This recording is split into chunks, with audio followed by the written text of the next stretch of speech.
Okay, we are back recording, and Emery has something to share.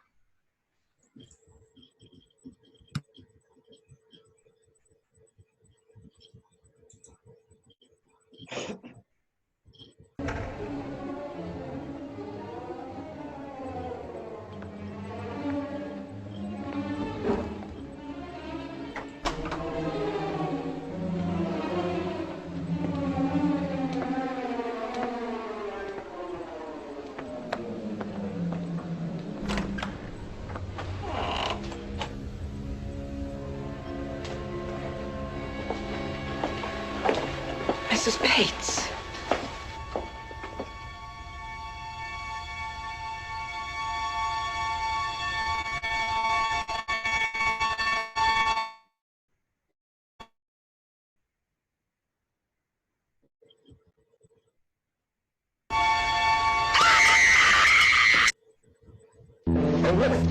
I know it! I know it! I can do it, I can do it. I can do it, I can do it. I know it! I know it!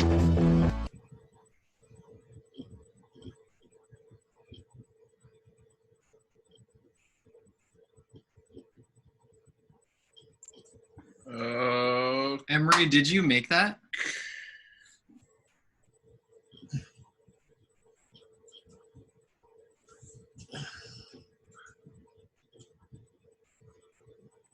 Emery, you okay?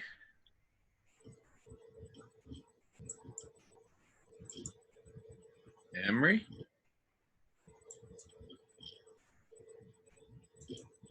Emery?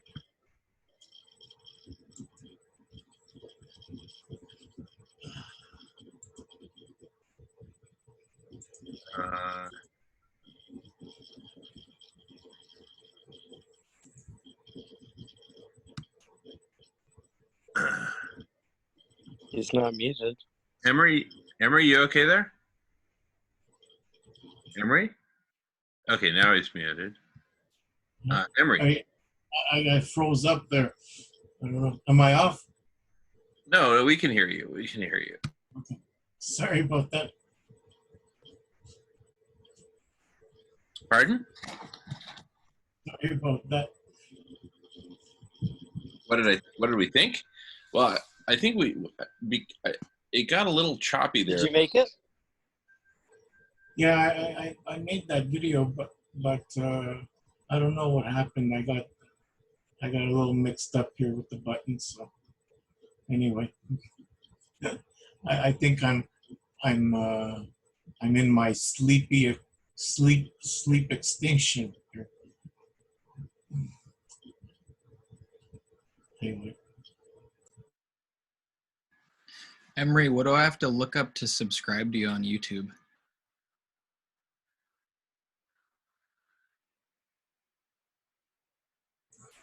I'll leave a link for you in the chat.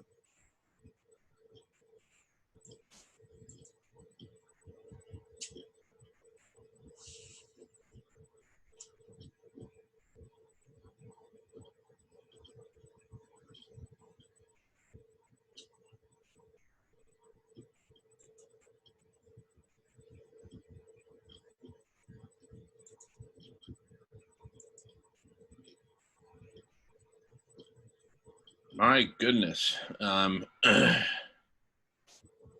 still just so blown away by Guy Lane. Incredible stuff. Yeah, he's an amazing guy. Yeah. He does, by the way, YouTube. You should find him on YouTube. It's called The Planet Report, and it's kind of like it's kind of like a comedy oriented, but yet it's horrible news. but the way he delivers it is it's a little bit humorous. As it's kind of like as a matter of fact kind of thing, but it's called The Planet Report, Guy Lane on YouTube. You can find it. Wow. He does it like I think once a week. Love it. Yeah, he's a character. He's great, and very he's very well connected. He does podcasts. He interviews some pretty good thinkers. He's had Guy McPherson on several times Yeah. on his show. Yeah. Yeah. Yeah. Yeah, There's one- just a little circle within a circle, making Yeah. sure the connections come together here. Yeah, if there's one thing I can say about Dylan, it's play on words with his film background and so forth. But that old movie, The Producers, but he is the producer. That's for sure. Wow. Many platforms. So, right on, brother. No, Yeah.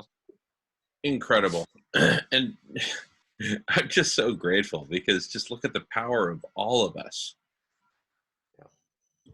I mean, this is collective intelligence.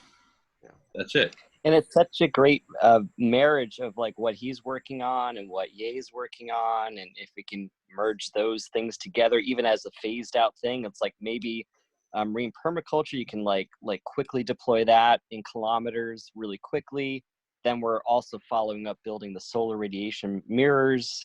You know, it's like we can kind of build a master kind of phased out approach. Like, you know, half the earth is getting permaculture done, like in the Pacific Ocean, and then we're working in the Atlantic Ocean with the mirrors. I mean, I'm just guessing it's probably going to take some simultaneous deployment of things, because, you know, the mirrors will take time to fully scale around the world. So maybe some of these other, you know, kind of quick fire breaks could offer a little assistance while we're getting all the real infrastructure up and going, you know? Totally. And also, you don't really know the final trajectory of a given technology until you've run it a ways, right? So I say let dozens of flowers bloom, R&D, Right. you know, R&D and, you know, pilot implementation and all that good stuff until, you know, only by doing will we really know.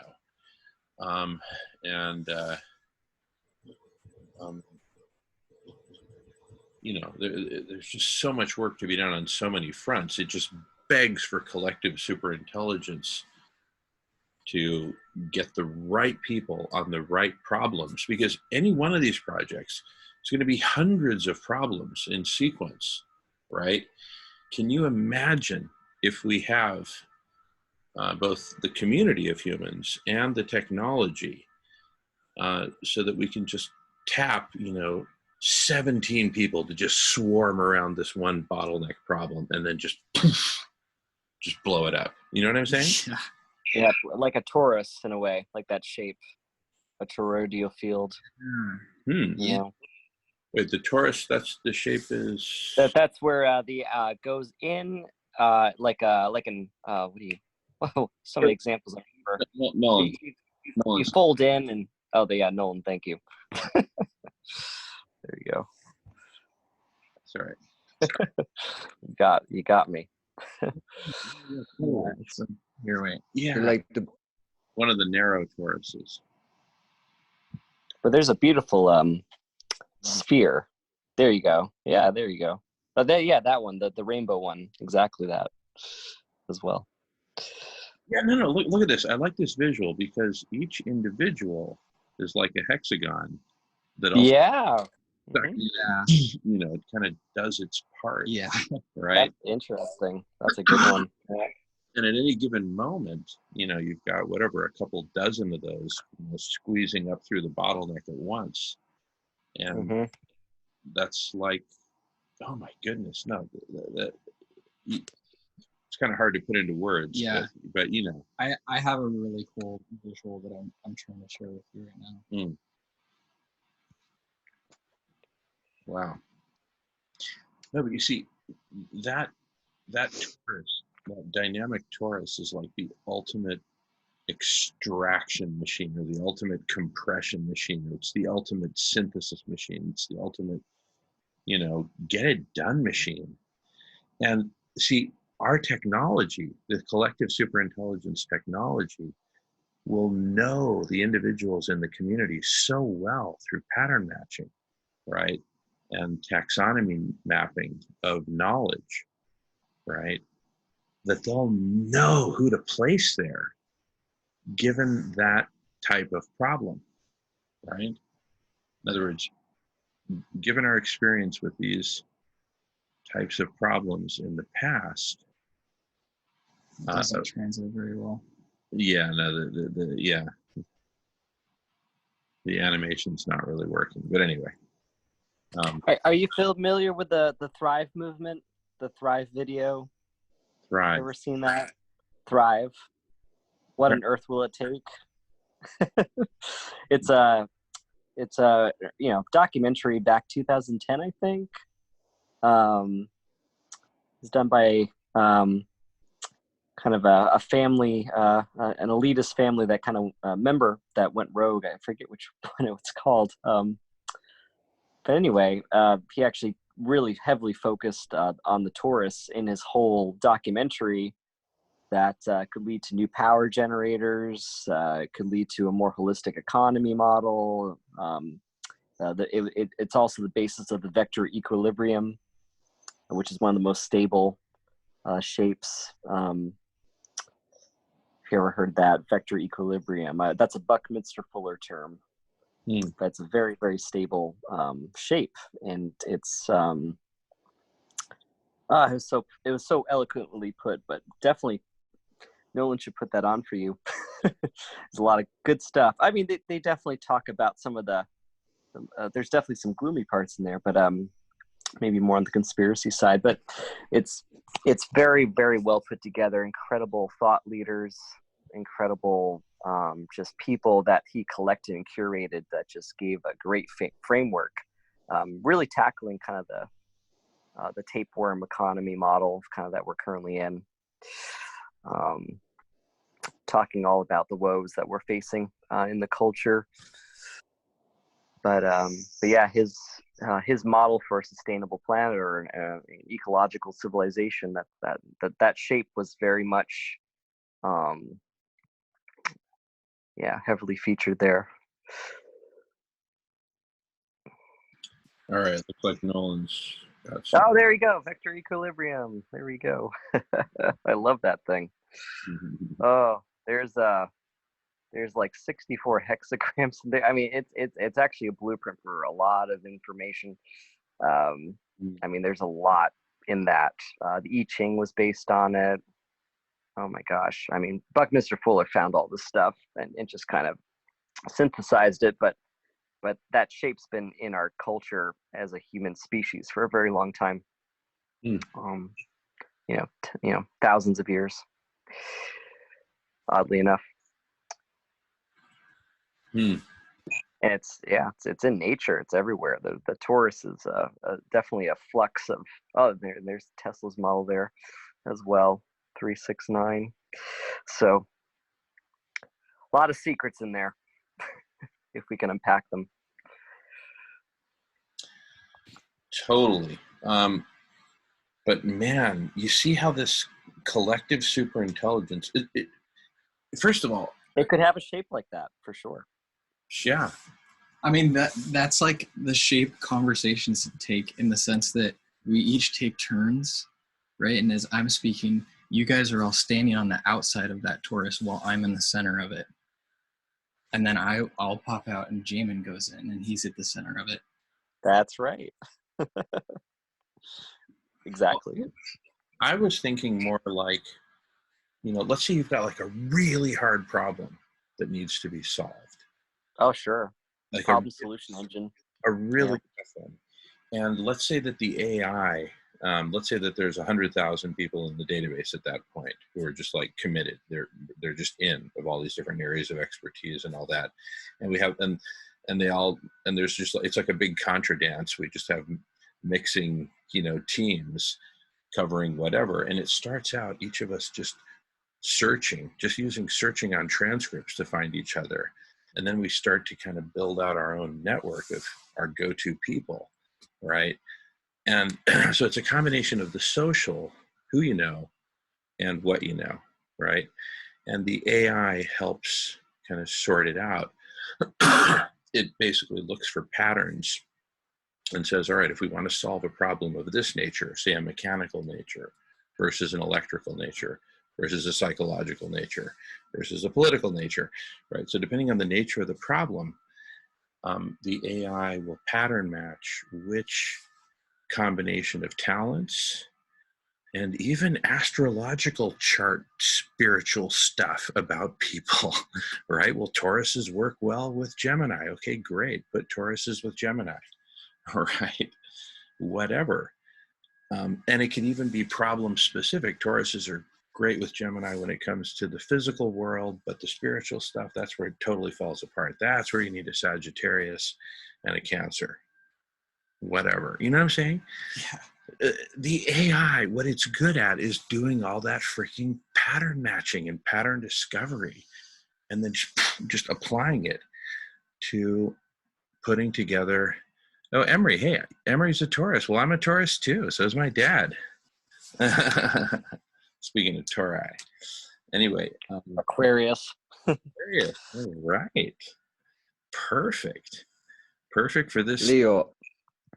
Nice. Yeah, good. Awesome. I was born on the 5th of August, 1967, in the summer of love. Amen to that. I was conceived on the 5th of August, 1967, in the summer of love. Because I was born. There you go. So I must have been conceived. Wait, did I do the math right? Yeah, I did the math right.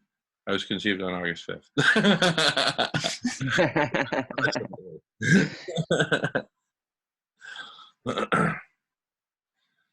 Yeah, and AI could read our whole culture and data map it and be like, they can look at the Mayan numbers, the Mayan meanings, the Chinese meanings, it could like match people up holistically with what they're working on and what meritocracy could be deployed there as an algorithm.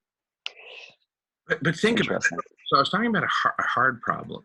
Most problems along the way toward a given solution are not that hard. So it's going to be almost like a video game problem.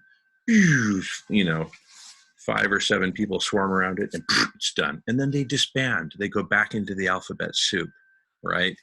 And then the next problem queues up, We're creating the machinery for problems. It just dawned on me. We're the Earth response system, like the white blood cell response system of the Earth. Like we're just kicking into our protocols of like, I guess there's an issue. We're gonna have to check some things out. Definitely some problems. And it looks like this virus is manipulating a lot of mind control or something to make all the other cells believe in this very weird. I don't even know how you could translate money into a cellular thing, but definitely, it seems like there's the white blood cell framework, and then there's of course the imaginal cells that transform into a butterfly framework. But whatever is starting here, it is like a response, a collective response to a shared emotional feeling that is also being felt subconsciously, even while everyone's sleeping. There is an anxiety that's felt no matter what, just because of the instability of everything on a subconscious level. So it's this is a very natural reaction. What is happening, what you're spearheading, which I think you'll start seeing as we get bigger and bigger groups. It's going to be more and more of the same story of kind of reaching this point to come together, or seeking to, or wanting to. So we're kind of putting ourselves in the position of a white blood cell because we really care about the body as a whole, which is the Earth. So we're just trying to come out of amnesia or something. And then combine all that, Dylan, with the fact that this is fast becoming the coolest bleeping thing on earth.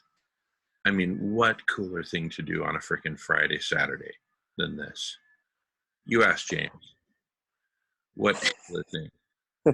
Nothing. Nothing. All I'll say is it's in relation to that little discussion, it is a metamorphosis of human collective intelligence.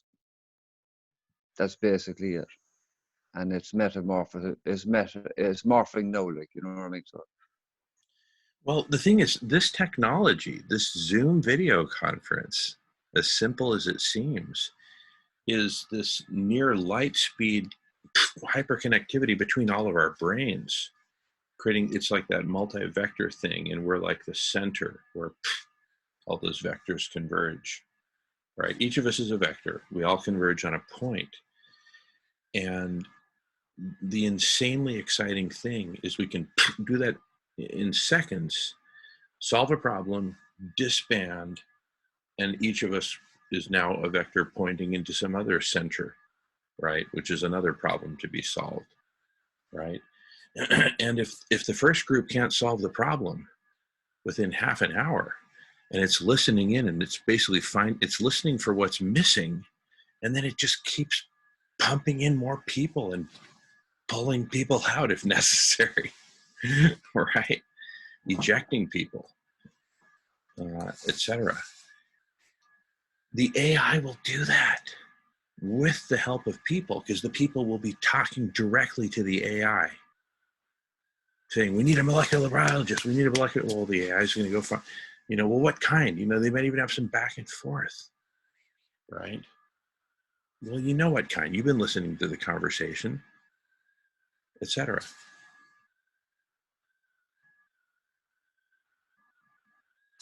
Yeah, I'm interested in learning more about the decentralized autonomous organization, the DAO.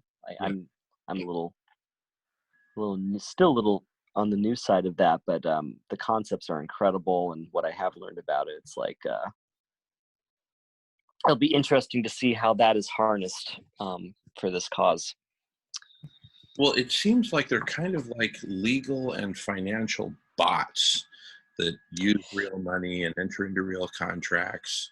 And those can also draw in human expertise from within the collective superintelligence as needed, right? It's kind of crazy. Some of the things that I've worked on in the past in the blockchain world. I mean, there's some DAOs out there that literally receive proposals. This is an AI, right? It receives proposals, and based on, it could be, I think there's a little bit of voting involved as well, but basically, the AI disperses funding when people say, okay, we need to get this phase done of the project, so let's all vote to move forward. And then all of those keys are put in to vote, and the AI just makes the arrangement happen. So in a way, it's like a very neutral arbiter that can basically be like an anti-corruptible, just a non-emotion. It just follows the codex, so it's not like a corrupt. It will never become like a corrupt banker group. It just follows what it's designed to do forever. It will never be shut down. That's the crazy thing about the DAOs. As long as the internet exists, once you free a DAO, it cannot be put back. It just survives as long as the blockchain would survive. So it's a very resilient structure that I think the more we can learn about that, there might be some aha moments there. Well, let's bring in. I can foresee. We'll just bring in some DAO experts into the community, right? Yeah, I gotta get back to the Rolodex on that. I definitely have some for sure. Well, yeah. Well, let's. I'm gonna plan maybe some more surprises on Tuesday for the Solutions Club. See what I can populate there. Gives me a little time. Sure. Yeah, Sure. Sure. I've been quite the sponge today, I gotta say, as far as I mean, just sucking up all the knowledge from Dr. Rao and Yeah, Nick, you know about Yeah, DAOs, I mean, right? yeah, just small kind, very very small kind, but just but no, just I've been quiet, but yet it's just been I'm just getting ready to wring out my sponge over the next 72 hours, and when we reconvene on Tuesday, let's see what the fruits bear from that. So Exactly. yeah, love it, love this. Awesome. This is so. We'll have a good time. We're gonna have a good time on. What time is that on Tuesday? What Eastern is it? Is it 11:30 No, Eastern? Eastern. It's Or what is it? 2 p.m. 2 p.m. Eastern. Oh, sorry. Okay, gotcha. So 2 p.m. That's Eastern. right. I remember now. Okay, All right. great. Yeah, we'll be there, and I've already got a few invitees that I'll surprise you with, and it's just gonna keep adding some. It's just gonna be great. I'm as you can tell, I'm excited. Well, here's the thing. This is becoming a magnet for Yeah. basically the most dialed in, creative, awake, courageous, Yeah. pioneering. I mean, just like it's all good, compassionate, loving people. Did I forget to say? Right. What a filter. Yeah. What a filter. Right. Mm-hmm. Yeah. Yeah. It's incredible. And the thing is, we're like the critical mass of a snowball that just started rolling down. Yeah. Right. We're past the stage of, oh, is it big enough? Is it? No. We're moving. Thank you very much. Which means either join us or get the hell out of our way. I think of it as join us now or join us later. Yeah, join us now or join us later. It's almost as close as join us or die, but for another factor. It's just Join us at the after party. join us or be extinct. But it's not quite like that. But oh, Wow. you gotta, part of the thing it seems to be is you gotta try to laugh a little bit or find humor. Laughter is brings freedom, brings Yeah. boosts up your immune system. It does a lot for everything. It's laughter is very key actually as we transition over the next decade here. As much as we can, we got to find ways to laugh through it. As bad as it gets.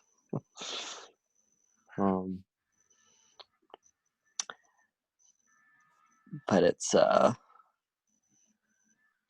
I've never felt more hopeful about what we possibly can achieve thanks to just the awareness that you're able to, I maybe I would have found Ye out. Maybe I would have found him out by like, there's this conventional, platform that he spoke at later in the year. I'm like, oh, that's an interesting guy. But yet it's just, it's just great to, it's great for him that he was able to connect with you and have a whole other avenue to get the word out in a much more organic way. So, but it's definitely allowed me to kind of dig into something that is actually going somewhere as far as a major payoff, let's say, which is allowing to live a fuller life with my family. So, and all of us. So the payoff couldn't be better, right? Just to dig your heels into something like this and just, like you say, throw everything at the wall and just see like what's the right arrangement of relationships and emotions that can be that counterweight to the destruction. Yeah. Totally. And, speaking of payoff, look, there might be gazillions of other intelligent life systems out there in the universe. Oh, it'd be great to meet him for sure. That'll be a payoff. That's our reward.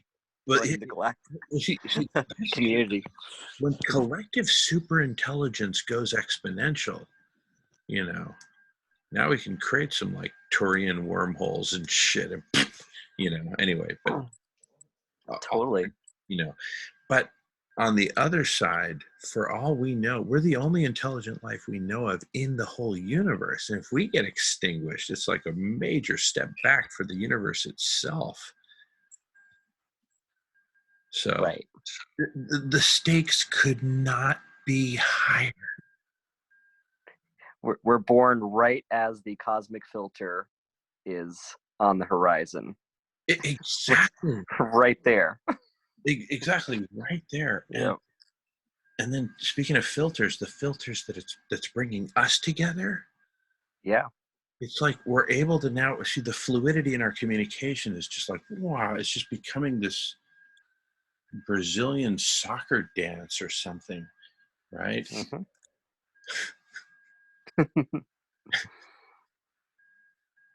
Jenga.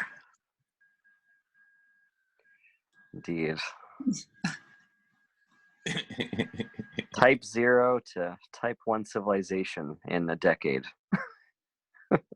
That is the challenge, and literally that is what we must do. That is in one decade, Type 0 to Type 1. At least a major foundational phase of that Type 1, which is cooling the planet to become a Type 1. So Well, totally. Now this can't be this can't be hard. It just, there's got to be like this it can't be hard to do. I mean, this has to get people's logical minds going like this. I know you gotta write some, people's got to write checks, and so the whole money thing, it's like, if that was out of the equation, it'd be like, oh, this is a great idea, let's do it. But here's the thing. Collective superintelligence is going to take money out of the equation. Right, that's what I'm hoping for. It's simply going to find the most efficient, quickest way to get this thing funded, and it might happen in different stages, right? Of course, yeah, of course. It'll almost certainly happen in different stages, unless we're able to just single end run straight to the governments of the world and just say, listen, everybody has to ante up proportional to your GDP, period. Right? Yeah. It's like, what's the unified influencer here? It's like, if the, not to make them anything really big, but, the United Nations can't seem to be a unifier voice as it stands. And it's like, think tanks are one thing, but they have their own agendas to keep things, order out of chaos style. So it's just it's an interesting. Even Greta, Greta has a lot of flack against her. It's just so much division, divide and conquer type interests that are keeping us pitted against each other. So it's very. Yeah, Greta has an overall unifying voice to her. Like when she's on these award shows, shaming all the celebrities as they're. I don't know if you've seen that. That was, Here's the thing: once our snowball gets to a certain size, yep, it'll come to us if we haven't gotten to her by then. And that's right. Yeah, it's going to attract that critical mass. When she joins, then the snow boulder just multiplies by like 10 in 1 week, right? And at that point, we pull in Elon Musk, Joe Rogan, right? Anderson. It's a collision, it becomes a collision of ecosystems or collections. Like, she's been collecting and literally handshaking a lot of people. It's like, she's just been collecting, and we're collecting. We're getting all the solutions collected. She's out there shaming why we haven't already done things, and we're just over here like, let's just make sure we're ready to, get what we needed together as far as the expertise, the scientists, like, yay, like, let's actually build a cohesive plan that's just, cost effective and everything. And then when we finally merge in that critical mass, you have that incredible catalyst effect, as we're all doing separate things coming together, like she is and like we are. So, and 1,000 others like her, like, Naomi Klein, Exactly. she's amazing. Each vector has its own special Right. characteristics, and it brings its own very special Rolodex with it. Yep. Exactly. Yep. And by the time you got 10 of those people, That's it. I mean, it's like there's nobody not within your reach within like 5 minutes. Yeah. And so it's kind of like we're in this sweet spot right now where we're like 3 weeks into going forward here, and it's like, we have a sweet spot of time where we can effectively gather our wits about us and start thinking about scalability, start thinking about platforming, and just getting ready for that ultimate, it's going to happen thing, right? It's like we're just preparing for the inevitable, but at least we're aware of the inevitable, so we can actually start kind of putting some key people in position, so to speak, so we can kind of prepare that incoming situation, and start thinking long term how we can adapt to larger and larger people that want to join in, because I think we're going to, in the end, probably invent a platform that can probably house 1,000, 10,000 people at once. I don't know. Well, I'm sure it's possible. Well, speaking of platforms, let me screen share.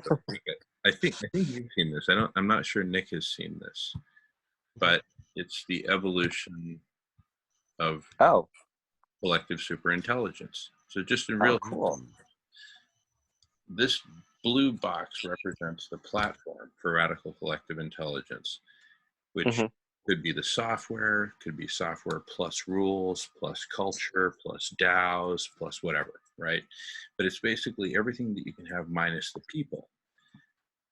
Add people, and this brain represents the actual collective intelligence, which grows on top of the platform, right? Okay.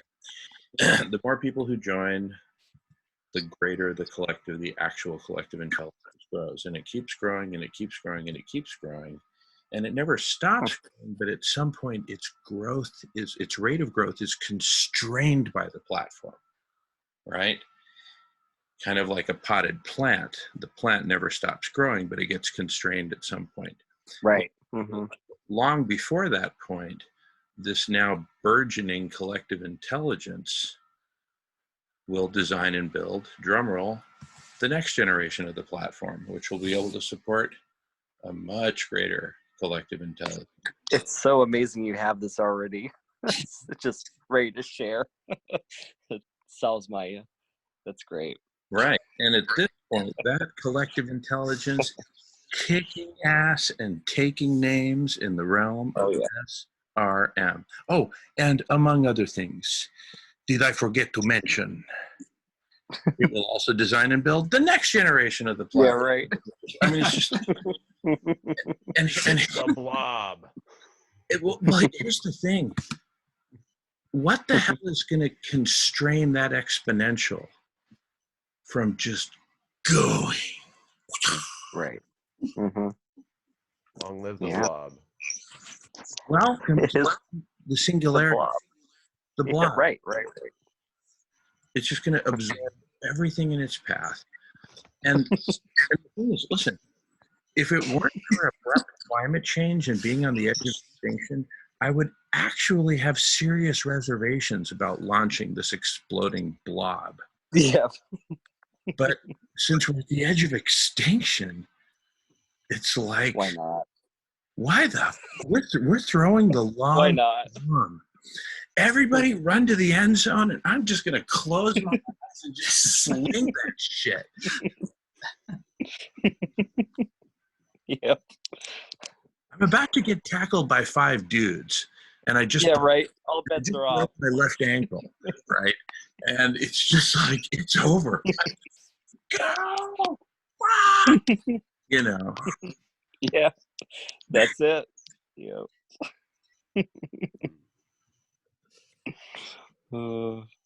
So, dudes, there's no way this is going to do anything but go exponential. And we're Yeah. just like, I feel like we're a bunch of 4-year-olds just about to push some giant granite boulder off the top of the Tokyo television tower, right? We're just like, you know, it's just gonna,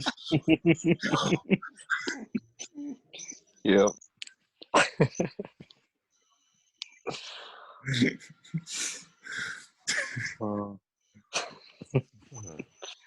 Right on. Snowball effect. Finally, it's a positive reinforcing feedback loop. well, here's the thing. I didn't show you the final slide of that sequence. Here, I'm just gonna. There. Yeah, right. Yep. Well described in one image. Yeah.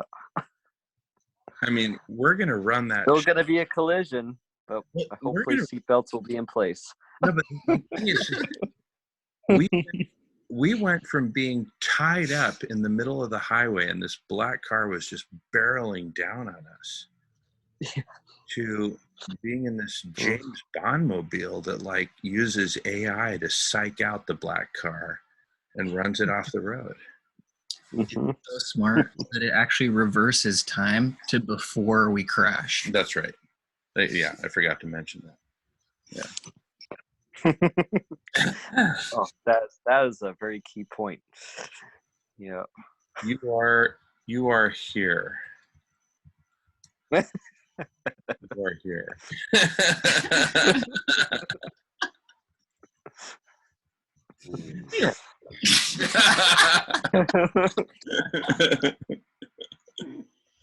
So we got to make that into like a loop graphic for Facebook or something, you know, just Yeah, or a looping GIF or whatever, you know.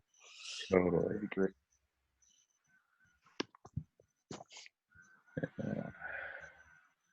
How's everyone else doing? Emery's been threatening to go to sleep for like the last 5 hours or so. I think he's with us for the long haul. He'll just keep threatening. Anyway, No, I'm gonna do it. I'm gonna do it. he's gonna do it. Don't do it. Don't do it. Oh, I gotta do it, guys. The perfect timing. Thanks. Thanks. I'm just looking for an exit. Okay. It's been a blast, guys. Oh, heck Dreams. yeah. Thanks, Emery. Great Yeah. to see you, buddy. Okay. Yeah. Have a good Yes. sleep. See you soon. So yeah. Bye.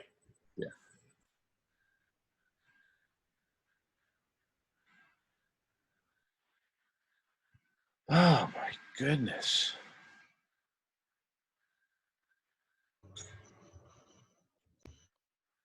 What is it? 3 more hours? Now we got like 6 more hours. Run the time. Yeah. The night is young.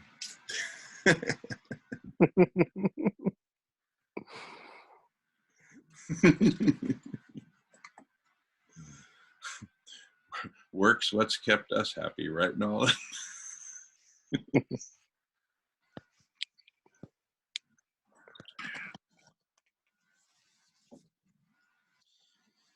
One of the cool things about it is, you know how like in our modern sociopath culture, you meet somebody for coffee at Starbucks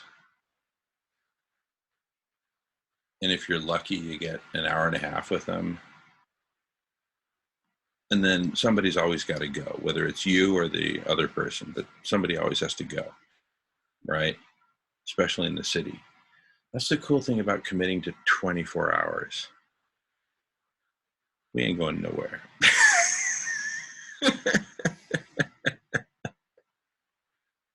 The big we. People get tired, people come and go. Dylan, you got family, so, don't, dude, you've already done like 4 weeks of work. So you could just I got another 10 minutes in me. You could go skiing in Vermont for a month and your big snowflakes, and when you got back, so it's all good. No, the point is not to screw ourselves up.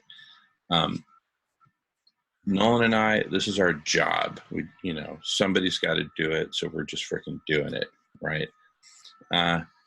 James seems to enjoy it, so I'm not going to tell James to go to bed. He's a big boy. He knows how to. He'll figure it out.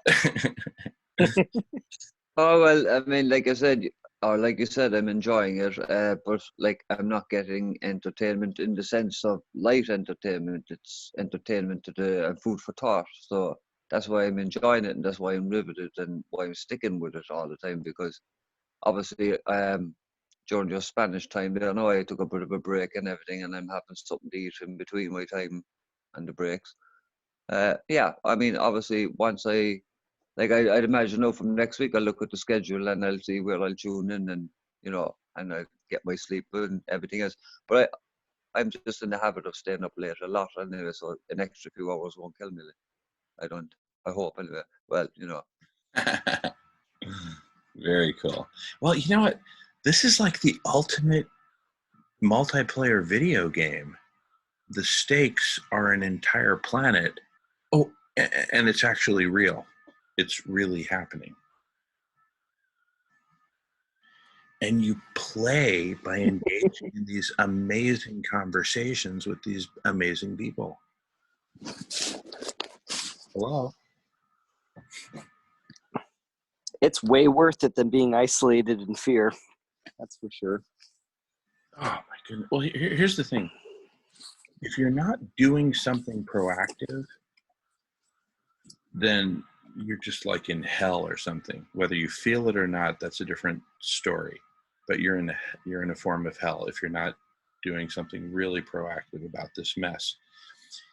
And we're both proactive and effective.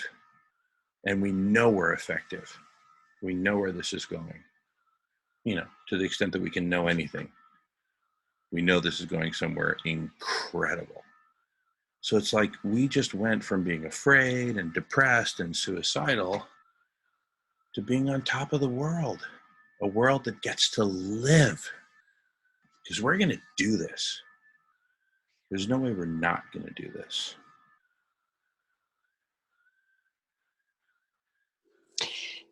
And Jamin, did you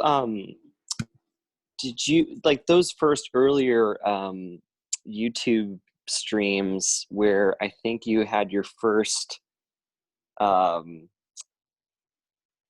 of your work session, your introduction to Yay, and he was like in an auditorium. He had a board. Yeah. Right. So was that kind of the official, like, were you the one that brought that together? Did you know Yay for a while, or No. I'll tell you exactly how that went down. How did it happen? So I had, legendary. I've been working with Guy McPherson kind of off and on. Okay. Because you did the Head in the Box show, remember? Is it Head in the Box? Right? Were you in that? I think it was like a YouTube stream where I just forget the other gentlemen's names, but I thought it was called Head in a Box. Anyway, we've Never done, mind. I don't know, but we've done a bunch of events together, and over the years, I've always said, "Hey, Guy, dude, Yeah, shading. What about shading? What about this? And he was kind of, whatever, just kind of like, I don't know. I mean, he just didn't, it never really seemed to do it for him. And then in 2018, we hit on, I said, hey, Guy, why don't we do something about the nuclear power plants? I mean, if we're doomed, why don't Yeah, we? that was rough. Yeah. And, you know, Yep. it was kind of a painful conversation to have, but we had it and we speculated about it and whatnot. And then, and then I kept after him about the shading. And then finally, like, I think it was like July or something this last year, I was talking with Guy, just catching up. And again, I brought up the shading. And he said, well, let me stop you right there. I've had 2 visits now from a Dr. Yatow at Harvard, who has Oh, no way. Okay. been telling me basically what you're telling me. And you guys got to talk. So I said, great, hook me up. Wow. So I spoke with Ye, had a great, well, actually a few emails back and forth. Mhm. And then we said, well, let's put together a meeting, you know, and we rounded up, you know, who we knew who was interested in this. And I was like, this is so cool. And then I was like, let's keep doing this. And, you know, it was just like, come on, don't you guys get it? Collective intelligence, don't you get it? But they didn't like quite get the collective intelligence part. Let's just put it that way. It was an amazing moment to watch. It really was. Wasn't it? Yeah. Yeah. From Guy McPherson. I mean, anyway, that was just like, whoa.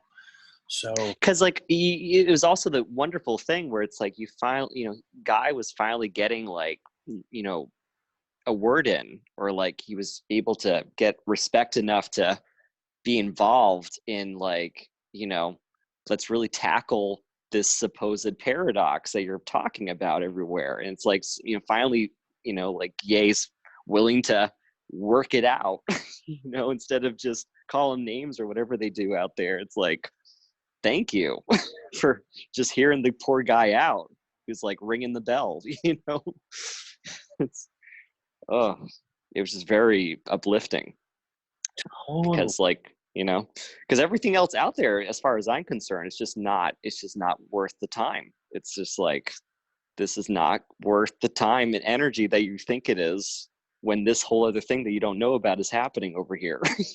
So it's hard to talk to people about that because they're so impassioned about their little niches of things. But it's just like, it's just really an amazing moment captured. I mean, it's probably going to be an archive of something in the distant future, Well, every second that passes, we're laying down another important second of. It is an archive, right? Right. It's happening now. Yep. But yeah, it's it got me out of my slump, that's for sure. Wow. I was doing fine anyway. I was still just always having a humanitarian, glean in my soul that something's going to happen here, work out. But, it was just great to finally see something solid come forward after those discussions. And it was just like, it's just meaningful work was now possible that we're doing now. Totally. Douglas Mayhall, who was on earlier, I don't think he really spoke tonight. But last week, he was during the late hours of the evening. He was just awesome, and we just had a really awesome exchange. So you'll enjoy meeting him. And another gentleman, Adam, was super cool last week. But I mean, it's just like, finally this is coalescing, right? In something, repeatable, to get into a rhythm, right? A meaningful meeting on Tuesday, every Tuesday, and then Friday, just. Yeah, it's just kind of, celebration after Tuesday is kind of how I feel about it. Well, Definitely. kind of hard to call moderating a 24-hour meeting. And let me tell you, there are all kinds of personalities. I can imagine. It's a little bit, from every part of the world. Yeah. it's a little bit more than a celebration for me to work for 24 hours straight. Yep. It's yeah. There'll be it'll be interesting as we really develop this, how there could be like think of this as like a torch type of a thing. It just depends on what we're focused on. Like maybe we're literally in the ocean trying to put mirrors in that room or something, but it'd be great if we had a self-organizing factor where maybe there's like, you know, someone that comes on that is kind of part of that time zone group, like how you are kind of a time zone group lead for, you know, North America or the Americas. Mm-mm. And maybe there's other kind of group leaders or networkers, connectors, and you know they're like, all right, here's the torch. I gotta take an hour. Gotta take an hour break here, you know, and they can carry the conversation going, right? It's like a torch, like from time zone to time zone. Just a thought, just to save your wear and tear. Yeah, no.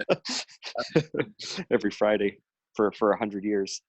I really appreciate that, but there's also something really amazing about doing something for this many hours at a stretch. You get into a zone, right? Totally. And then, like for example, years ago, I circumnavigated the San Juan Islands by kayak. And Wow. it took me 37 hours from start to finish. I didn't stop to camp. That's amazing. Yeah, it was. I'd been engaged to be married. It didn't work out. I was all bummed. Oh wow. Yeah. And I just went kayaking that summer, and I just went for longer and longer stretches. But when I did this, the whole San Juans, after about hour 18, 19, my whole body was just this machine. And it wasn't even work anymore. It was just being. It was just being this machine, right? So there's something weird about the freakonomics of working long hours. It's something, you know. You're you get into a higher state too. Like your body's in a higher state. It's your sensories are way more open, you know. Yeah, it's you're between the veils in a way. Yep, totally. Yeah, I mean, you trip out after not sleeping for a while for sure, you know. So, definitely. In the San Juans, I went 2 nights without sleep. Right? Oh my goodness, you must have been hallucinating. I literally was, no kidding. Yeah. Oh, seeing mirages out there. No shit, I'm not kidding. I saw a serious mirage. That's awesome. Yeah. I do see kayaking too around main islands. It's great. Wow, that must be so cool. Yep. Wow. Island hopping. It's great. Wow. Wow.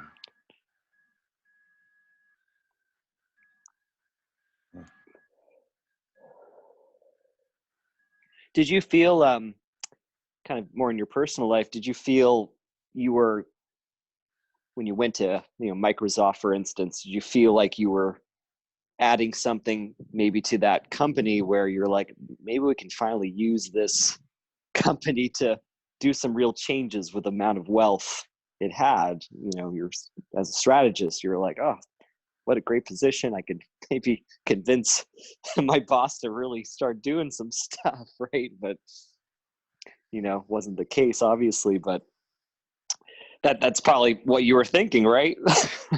Back in the day. Totally. Yep. Yep. Yep. Yeah. No, it's pretty frustrating to come up with really cool stuff. I can imagine. Oh, I can imagine. Right. But it's a great, great learning, great experience. Like, I mean, that's a lesson for all of us too. Like, getting to such a level like that and being like, okay, even that won't work, being that close to something that could impact so much.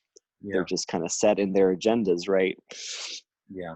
So it's you tried there, and I really applaud you for that. The funny thing was, the big strategy that I proposed to Microsoft was a 3-pronged strategy to leapfrog Google. It encompassed business to business marketing. We just cleaned up. Alibaba never would have become Alibaba. Wow. And the second was on business to consumer advertising. And the third was this badass user experience thing that was kind of like building collective intelligence into search. So imagine you're in St. Louis, Missouri, you're smoking a cigarette and you're saying, oh, I need to get an alignment or, something complicated with your car. So you type in the keyword, not only would results come up, but businesses within, a 10-mile radius that subscribed to, rear axle alignment or whatever, not only could have an ad there, but this was in the days when people used Messenger, right? If they're online, having paid for those keywords, for your business, for your eyeballs, you're the customer, there could be like a little green messenger icon basically saying, I hear you're interested in a rear axle alignment, whatever. Do you have any questions about that? Right? Like a bot, Right. basically, except to be a human bot. So it was collective intelligence at the fingertips of the customer. Bottom line, 3-prong approach to leapfrog Google. And they're just like, duh. But, they were just chasing Google's taillights. Okay. Oh, Google's doing this. Oh, we better go do that. I'm like, leapfrog them. Yeah. Yeah. Yeah. They're playing it safe. Yep. That was the most expensive internet mistake ever. Bing. Mm-hmm. Ridiculous. Anyway. No, thank you for enlightening that. I was interesting part of the story, for sure. I've got some interesting war stories, but anyway. But yeah, right. You're a veteran out there. Yep. The thing is, their bar was so high. It was just like impossibly high, because even if you came at it with brilliant stuff, you couldn't clear it. So I guess it trained me to jump really high. So. Right. Mm-hmm.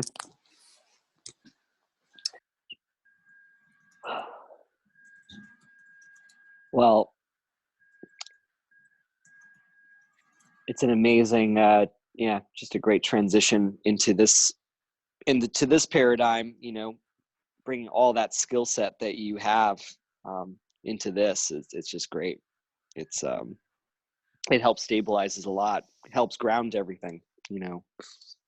It's perfect. So, yeah. Yeah. My goodness. What a dream team. I just got to tell Nolan something real quick.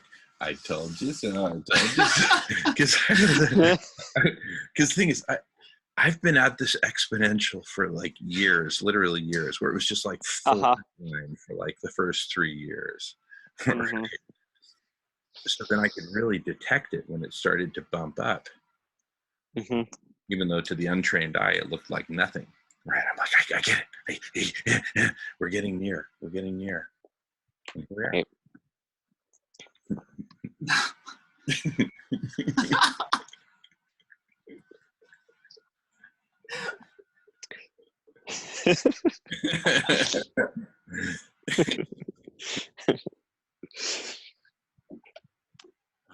Goodness. Oh, Wow. yeah.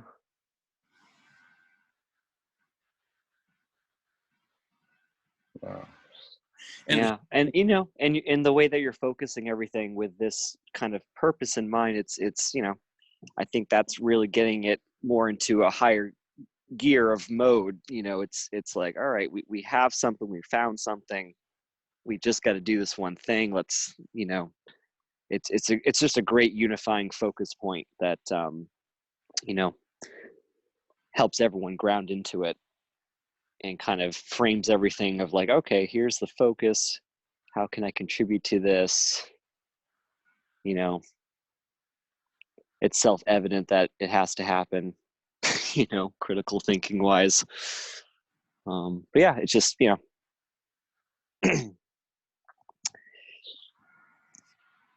yeah, you're giving the right energy output for people to feel like they can actually participate, like myself and others. totally, Yeah. we need you. We couldn't have got here without you. Mm-hmm. It's just the nature of where we're at. And it's just this really unique opportunity to be part of this from the get-go and see it all the way through. All the way. Yep. No one else will ever have that experience. Yes, they can watch these videos, but it's Yeah, like right. us watching videos of World War II, right? Yep. Okay, all right, boom. Okay, all right, that must have been scary. No, you got no idea, kid. Right. Mm-hmm. So this is just priceless. To go from freaking Neanderthal to freaking Hal in like Right. months, Right. Exponential. Mm-hmm. just crawling out of the Neanderthal cave right now. Smarter together. Yeah. You know, and then the exponential. Right. What? We don't have to be killing each other or stealing from each other? Oh, okay. We can work together. Oh, okay. Big pie. Okay. Enough for all of us. Okay. Yeah, right. Yeah. Yeah. Not rocket science. Just SRM science. Yeah. Wow. But no, Yeah, I'm so excited. you're So absolutely exciting. it's not rocket science. That's the thing. Actually, none of this is rocket science. No. And we're standing on the shoulders of the giants of Zoom, Google, Siri, Wikipedia, Reddit, Twitter, Yeah. you know, all these others that have come before. And we get to use all those. Relatively free. Exactly. You know? Relatively free. Yeah. Free or free enough. Free enough. Exactly. Better stated. Free enough. Oh.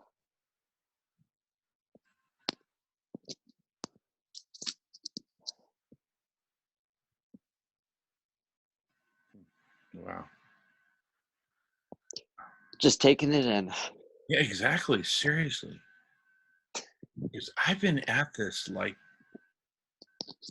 essentially nonstop since early 2014. I'm just rounding the 6-year mark. Okay. So it's been a long time. What year was the Sierra Club dinner that you brought Guy to? What year was that? I've had him like 4 times. Oh, 4 times. But the first one, what was the first one? First Was one, that back in 2014 or? no, that was like April 2017. Oh, okay. So yeah. Yep, that's right. It was pretty recent. Yeah. Yeah. I thought that was pretty epic too. I was just like, wow, all these guys should be. I can't wait to see what their reaction's going to be, right? To listen to guys, prognosis. Uh, But again, it was hard. His message was hard, since 2014. But now his message is a little bit easier to swallow when you have. Well, by the way, we finally, with Guy McPherson, we have developed a solution, right, to this big dilemma. So it's no longer just like, by the way, this is the dilemma. Only love remains, right? Rough. but now we can be like, oh, this is, if you really want to dig your heels into it, we have the right way to go about it if we just get that network effect going. But yeah, it's a much easier pill for a lot more people to swallow when you just bring those two things together. So Totally.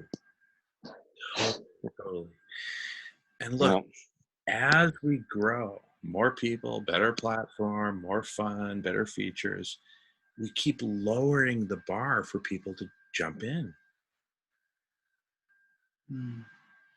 Can you imagine the million most badass, dialed in, creative people on earth? Not even a tenth of 1%.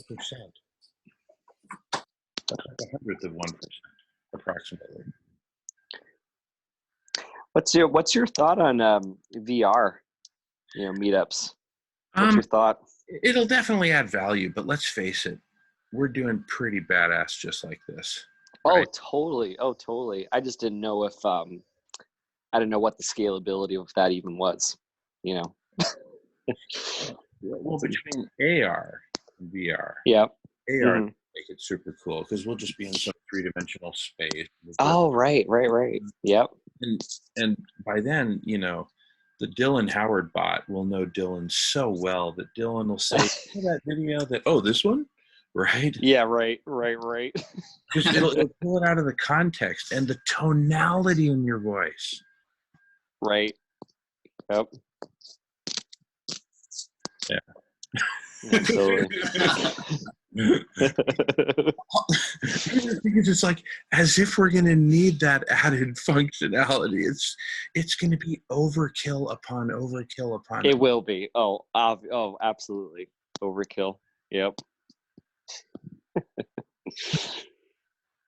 Just, and then there'll just be all these additional bombing raids when it's just like there's just no life there, but it'll just keep getting carpet bombed with tactical nukes and then hypersonic. I mean, it's just like, why are you even doing it? It's just like everything's been solved. Oh, it's just kind of for fun. You want to have fun? Yeah. Build us a wormhole. That'll be fun. Let's go visit the aliens. Yeah, right.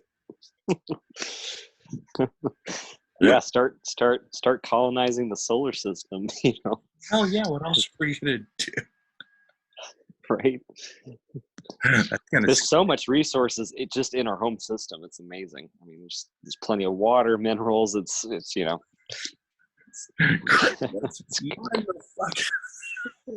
I know, right? At least it's not really alive out there. If we could just do all the industrial stuff out there, keep a preserve here. We're gonna have these kind of like interstellar vegans who are just like against the right. You're killing the microbes on these asteroids. Come on, they're almost sentient. Well, you should have seen what we did 100 years ago. Oh my God. Open a textbook. 21st century. Ooh. But yeah, just move all the industry off planet, build all your stuff in space, get some fabricators up there and, keep everything nice and beautiful. Like, Ugh. Wow. Yeah, that's the thing. It's like, there's so many disruptive technologies that, I'm sure they're just, all this underground stuff. They're like, oh yeah, we can, do all these things. We can cure any disease and, probably free energy at some level. All these mind benders, they're probably tinkering with, and it's like, oh, we Well, can't bring these types of things out yet because it'll just disrupt the economy. Then it all crash. It's just like this is the stuff they think about. It's like, oh, if we release anything like that, oh, the economy will collapse, the petrodollar, and we can't bring free energy out yet. It'll tank everything. It's like, oh, it's just such a weird kind of limitation that we've self-imposed on our growth. yeah. Has to be this capital thing, where, some of these technologies, if they were released, they would just obsolete so many things. And then all these other things that got obsoleted, they don't make money anymore. So they don't want it to be obsoleted. But Like, just for instance, there's a hearing aid, right? It's like there's a device that I'm aware of where you can just put it in someone's ear and they're going to hear for the first time sound and words and everything. And it's like, oh, but now you're going to cancel hundreds of thousands of jobs that, of people learning how to do sign language. And, so it just wipes out a whole generation of people working for 20 years at this profession that's no longer needed. So it's like this kind of, and then who's going to take care of all the people that just got laid off of a profession that's no longer needed? So it's like, this current system's not allowing for just that adaptation, that expansion, mobility. It's always kind of attached to its like survival lack. That whole, I'm preaching to the choir, of course, but just to observe it is just, Well, think about all the technologies that haven't gotten there yet. And right. once we spray this Taurian fire hose of just geniuses at the thing, Right. right?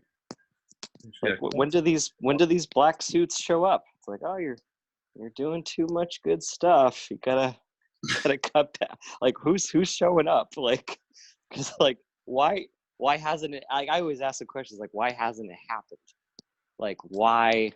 Like, what's the barrier? Like, what happens when you actually get close to being like, oh, let's start spending $2 billion and just start really, doing some wild experimental stuff, like, building a vertical farm in every city, or, it's like, I just don't really get the concept of just holding money in a bank account for years and it just sits there and nothing.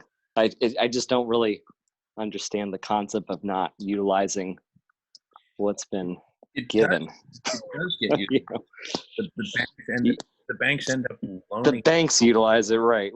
Yeah. But they use stupid local stuff like building out more real estate, right? Right. More develop, more condos, more, yeah. Exactly. Right. Exactly. Yeah. It's But here's the thing. With this exponential collective superintelligence, we get to redesign everything. Everyone will have food to eat, a nice, warm, comfortable place to sleep, all the Netflix you can eat, whatever, so people are just, their basic needs will be just taken care of, healthcare, all that shit. Because, I mean, it was this stupid capitalist system that got us into this mess in the first place. Do you want to let it continue? No, it's ridiculous, right? Right. So we'll find a way. I mean, yeah, it's just the insanity of it. It's just like they're just printing money. It's just like take 1% of all the money that's just being printed every hour and being like, oh, let's just kind of just get some of these really important life-saving infrastructure systems. Like I just, it must be harder than it sounds how I'm saying it, but I'm just, what's what's the risk if you're printing the money anyway? It's just like, why just print a little more? How about that? Just like, what's the glitch? It's and then it brings me back to, it's just like, well, it must be some kind of an agenda that's like, it just seems very malicious, you know, such a Yeah. something, It's you just- know, something dark there, you know, it just doesn't make sense. If they can just make it really seem like it's just like play money like that, it's just like, oh, you know, just who's gonna notice? I mean, it's so funny. They don't notice when $1 trillion goes missing. You know, it's like, oh. Anyway, it's a But very, you know, like you were saying, a lot of complexity. I don't think we'll need money anymore. We simply won't need it once we get No, full and no. commodity. Because with Triple C, right? Hmm. You remember those slides, right? Yep. Hmm. Here, let me show Nikki. Let's see here. Yeah, Nikki's hanging in there. Nikki's hanging. All right. Okay. Am I screen sharing? No, not yet. Okay. Let me screen share. Okay. So Triple C, a new standard Yep. for a compassionate economy. All profits go to eradicating hunger. They must be socially transformational in everything they do and ecologically regenerative. So a Triple C entrepreneur is not in it for the money, but they are in it to change the world. Their profits go to eradicate hunger, like this community cafe we pioneered in Southern California. Hmm. And Yep. this stokes a virtuous cycle called the Hungerless Games. It creates a global movement, right? That's great. And Yeah. who's going to ever want to buy a pair of blue jeans that's not Triple C, right? Right. No It's like one the new pagoda. for one thing, but anyway, that's a different story. Okay, and then Really. this is the first Triple C company run by my Hmm. brother Takuya Sato. The Sato family has the longest legacy of hemp in the world. Oh, wow. Mhm. My brother Takuya Sato is the Hemperor of Japan. Bum, bum, bum. So, Yeah, they never legalized hemp production in Japan, right? not since World War II. Oh, okay. Not since World War II. And except for like, traditional like sumo wrestler, that stuff's made out of hemp. Okay. Just very Shinto priests, Japanese Yeah. they'll chop people's heads off before they swap out plastic for something like that. Anyway, but other than that, so even the Satos have to bring in for their commercial stuff, they have to bring in stuff from China or Canada or whatever. But you see, with Triple C, we wring the wealth out of the borders. Mm-hmm. Yeah. Because Mm-hmm. we basically go to them and say, look, we can run you out of business or you can sell out to us. Yep. Right? Mm-hmm.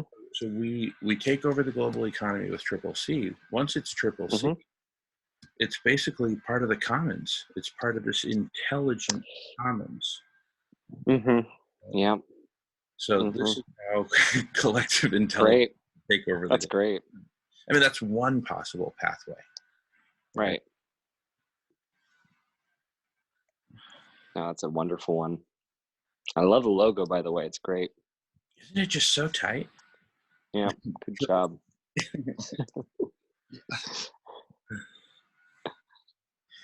Anyway, so all these solutions, these are all solutions, and we're just going to be cranking them out like no tomorrow.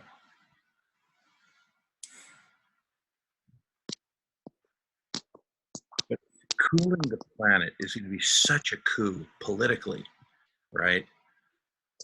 Collective superintelligence for president, right? There'll basically be a CSI party, right? Dylan for president. Yeah, right. I will. The planet would be wasted away by the time I become 40. It'll be too late.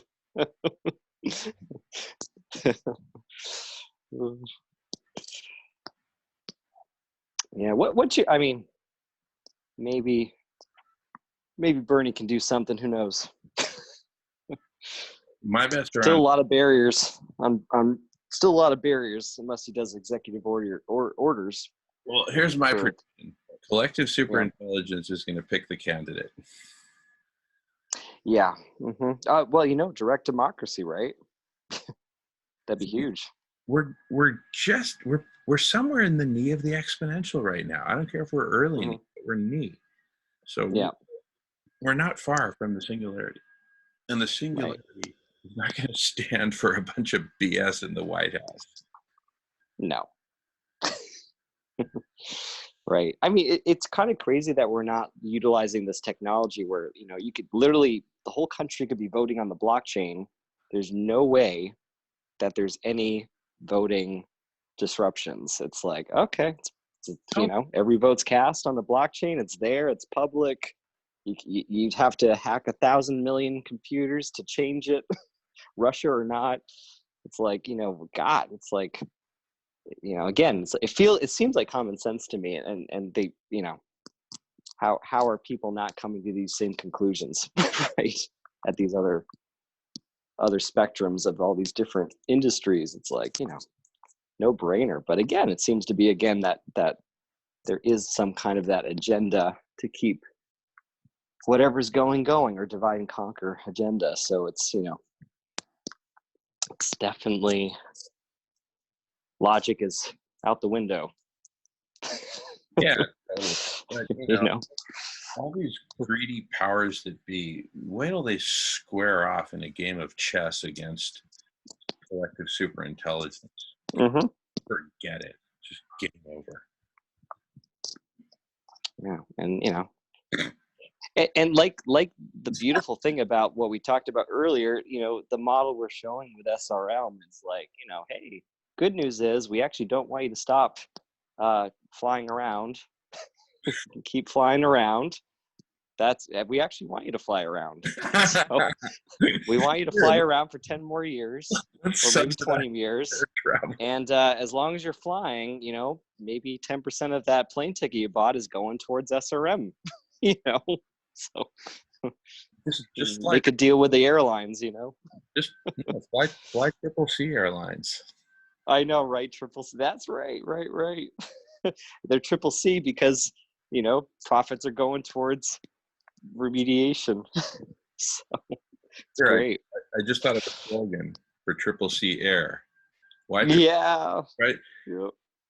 Because we care.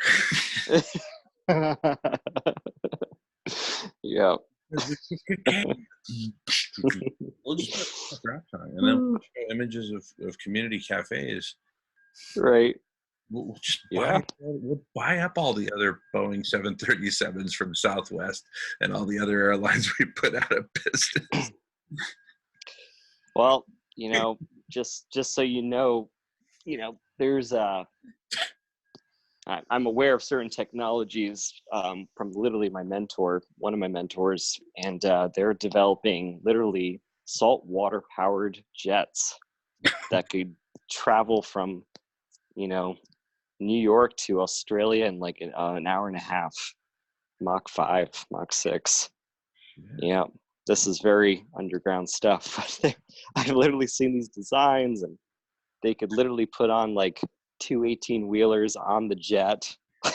It's all powered by salt water. You could actually turn in current engines to do the same thing.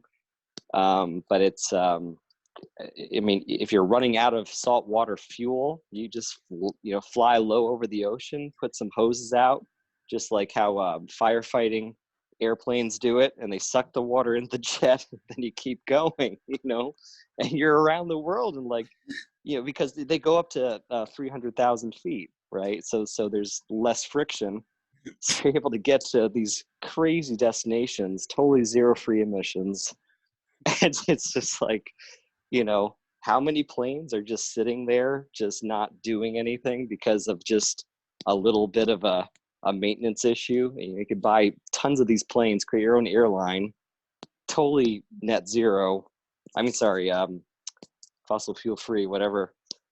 But I mean, you know, these things are literally there, right? So, you know, Greta would be like, oh, wait, you can still fly, and you can just use salt water to fly, and we can all still fly around. That's great. You know? Where's my sailboat? I want a sailboat. We don't need a sailboat. We can just fly in salt water, and there's no end to the salt water. So, it's crazy. I mean, you know, the stuff that it's just, I've just been following these breadcrumbs of like, all right, what is really possible out there? I keep on meeting all these people. I'm like, wow, it's just, you know, I mean, we have electromagnetic generators that stay powered because you angle the electromagnetic field or whatever. It just angles to, north. So literally the electromagnetic field pointing north of the earth is actually maintaining a charge or a spinning effect with magnets. And it's literally creating 2 megawatts of power in a cube, you know, the size of a shed.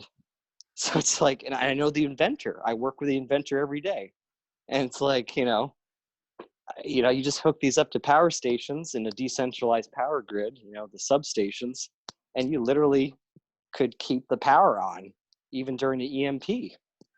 It's just like, oh, and what? $500,000 to build one unit.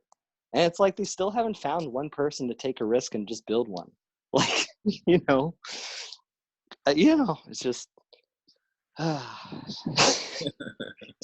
frustration. But yeah, it's just, you know, I just have all this stuff. You know, we could be literally desalinating water with these things. So it's just Wow. I don't know. One angel would do it. One angel that's like on it. Angel investor, I mean. But yeah, literally these we got power problem solved, water problem solved, you know, travel solved, food production solved, because if we have power like that, you can pretty much do climate controlled vertical farming if you need to. So that way, you know, locusts or not, you're still going to have food. You know, that's a whole adaptation piece. You know, if we have to kind of become more like a transitional surface colonies that are, you know, can't really do a lot of fields anymore, or there's no more nutrients in the topsoil, or, you know, if you got a lot of energy like that, keep pumping out energy, you can keep the lights on and keep growing food no matter what the, you know, outside world's doing. So there's just different extremes of survival while we're trying to bring back the planet to an equilibrium where there would be fauna. And, you know, I don't know how we're going to reclaim the pollinators. That's another kind of, I'm not really sure how we're doing that one. Do you have any ideas about pollinator saving? Yeah, I do. Yeah, what's your what you find? You're going to call this cheating, but I thought you were saying, "What's my solution?" And yeah, what's your solution? Yeah, what'd you find out? you're going to. Well, it's not something I found out. It's something I figured out. But there you go. Again, you're going to call it cheating, but I know we'll put collective superintelligence on the case. Yeah, no doubt. It's like a magic wand. Yeah, I'm still not really understanding how the insect apocalypse is even happening. So yeah, it is kind of bizarre. It's like, it is bizarre, isn't it? Yeah. It doesn't really make sense. The only way that it makes sense to me is that the concentration of toxins in the environment. Yep. Because, you know, there are these like tiny, intricate little instruments, right? We're these big, like, you know, just these giant organisms. And so toxins probably impact an organism. Airborne toxins that are in the gas phase Mm-hmm. might impact an organism more proportional to the ratio of the surface area divided by the volume. So it becomes it becomes inversely proportional. The toxicity impact becomes inversely proportional to, say, the height or a dimension. So a tiny little mosquito, right, might get hit 1,000 times as hard as us. Look, and there you have it. Why? Because surface area, right? Volume is your inertial defense and your immunological defense and all that, cleanup defenses and all that. But your exposure is surface area. So they have way tinier surface area to volume, way bigger surface area to volume ratios. It's just a dimensionality thing. Anyway, I could skip. Interesting. Yeah. Sure. But that's my guess. So because humans are dying of cancer, it's just they're dying at a much higher rate, basically, not of cancer, but of just they're just can't do it, can't survive. That's my hypothesis. So we really need to clean up our act.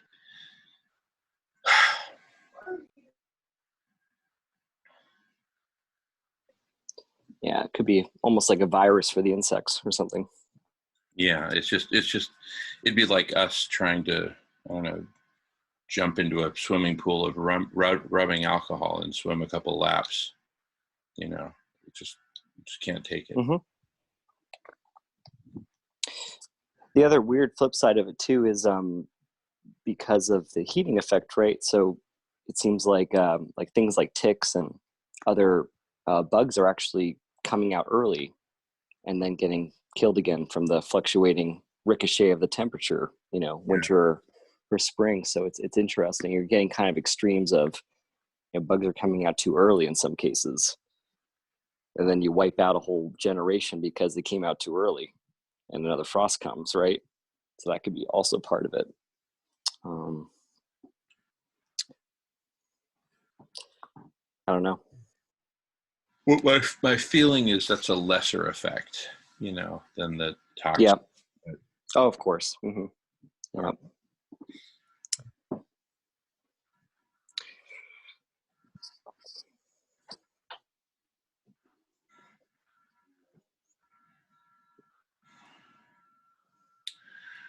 Wow. This thing that we're doing is going to make people feel proud to be human again. Mm-hmm. Mm-hmm. Yeah. We were pretty beaten down as a species when Guy McPherson was in his heyday. Uh-huh. I was pretty wiped out by, What's there to by feel those earlier presentations. Yep.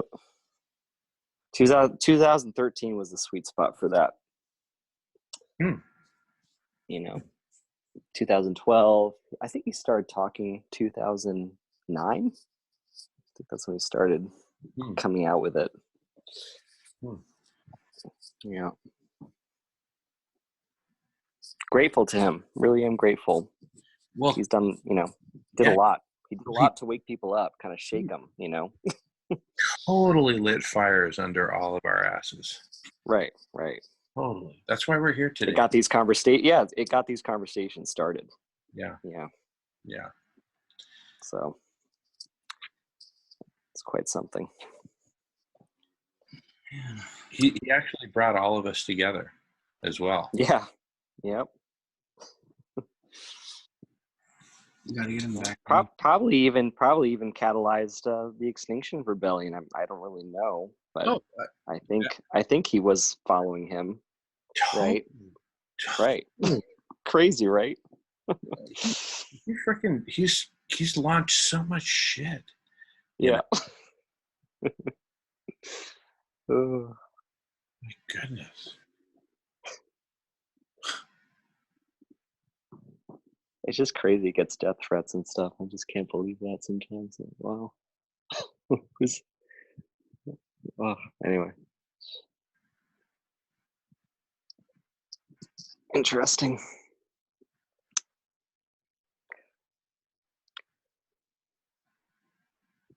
I might sign off a little soon as No, well. yeah, Dylan. Oh my God. So awesome. Nick's over in Hawaii somewhere. He might stay on a little longer, but I'm probably gonna. I think 4:15 is it. Yeah, brother. Awesome. It's yeoman work there, brother. Awesome. I wasn't even sure if you're falling asleep. Oh no, you're not even. Oh my God, you're still a day away. What time is it over there, Nick? By the way, what is it? We got 11. What is it? Oh, okay. Oh, it is a. Okay, so you're in the evening too, anyway. Still on Friday. Well, Night is young for Nick. no, it's been wonderful and very helpful. Very good to. It's just great to just talk things through. It's a rare thing. It's not many forums you can just talk some things through with some pretty intelligent minded folks that are that know as much as you do, right? It's great. You don't have to do a lot of like teaching mode. It's like you can kind of go right into the action. Totally. It's great. Yeah. Totally. Right. You're like the baddest ass pool hall in like lower Manhattan where all the pool sharks show up and they're just Yeah. like Right. oh yeah, here, watch this. Yeah. Wow. But yeah, we're gonna have some great things for Tuesday, and yeah, just some really great people that I've reached out to, and I've shared actually your what's been helping me actually is sharing your About Me page or About Us page on Radish, because it shows your entire board or team. Sure. And it just gives them a nice snapshot of kind of the the folks that are core involvers, and you show up really great. I mean, your bios are awesome, so I've been just kind of sharing that a lot, and yeah, it's like, yeah, I want to be part of a conversation with them, so it's really it's great. So I'm just kind of testing different ways out to see what's really working with outreach. But these are all people I've been working with for years. So when I say something's pretty cool, they're gonna come on over. So, but yeah, I'm trying to remember. You'll like this. It's kind of like it's very similar to like a platform where co-creations of projects can happen. It's a lot more interesting than I'm talking about it. I'm definitely going to let my surprise guest shed a little more stuff on it, but really, really cool networking effect. Just he's been working on stuff like this for years as well. So again, it's just about bringing these pieces together. So yeah, Tuesday is going to be great. Wow. I'm going to see if Larry is going to, see how we can, get some of these other think tankers introduced to us as well. So we had some good dialogue, actually, me and Nick earlier. So we're just going to see and kind of test some waters, and the urgency is pushing us forward. So That's it. Definitely. So it's going to be great, and it's it's do you have any specific agenda for your Tuesdays, or are they kind of is there a little focus on SRM always, or is there a little bit more broader stuff? Or Well, here, I'll tell you what, why don't you just send me an email with whatever bullets you want in the agenda. Okay. No problem. Sure. Okay. Yeah. Maybe just some time scales that go with it. Sure. Okay. Yeah. Totally. Yeah. Because I just didn't know if you had any folks you wanted to have, or I didn't know if you had any people like, anyone that wanted to speak for some time or present something. I didn't know what time was filled, No, Tuesdays, I don't really agendize too much. I just Okay, cool. So it's left open. I love it. it's Okay. pretty open. But if you send me bullets, that'll be the agenda. I will. Yeah, I will. Okay. Sure. And honestly, Awesome. the killer combo is scheduled time, open time. Yeah, totally. Yep. Sure. I might try to get Guy Lane back as well. He would be a great addition as well. So Totally. give him the heads up. Awesome. I don't know what if it's 2 p.m. Eastern. I don't know what that is in Australia time. He might be sleeping. Anyway, I'll work it out. No, Australia should still be awake. Yeah. Okay. Yeah. Well, cool. Well, with that, I'm very excited. I'll definitely get some bullets off to you over the weekend and keep on collecting some last minute additions maybe to make that bullet list look a little more put together. Want to get at least 3 people in this that are going to contribute different pieces. So, Wow. so yeah, we're just gonna keep throwing the spaghetti at the wall. Beautiful. Beautiful. Brick by bricks, brother. Brick by brick. Yep. Right, brick by brick. Yep. And yeah, if you have anybody, Jamin, if you have anybody, in Hawaii for sure, definitely. I've introduced a few people in Hawaii myself that he's never met. That's been a great experience. But yeah, Nick can be definitely, an ambassador.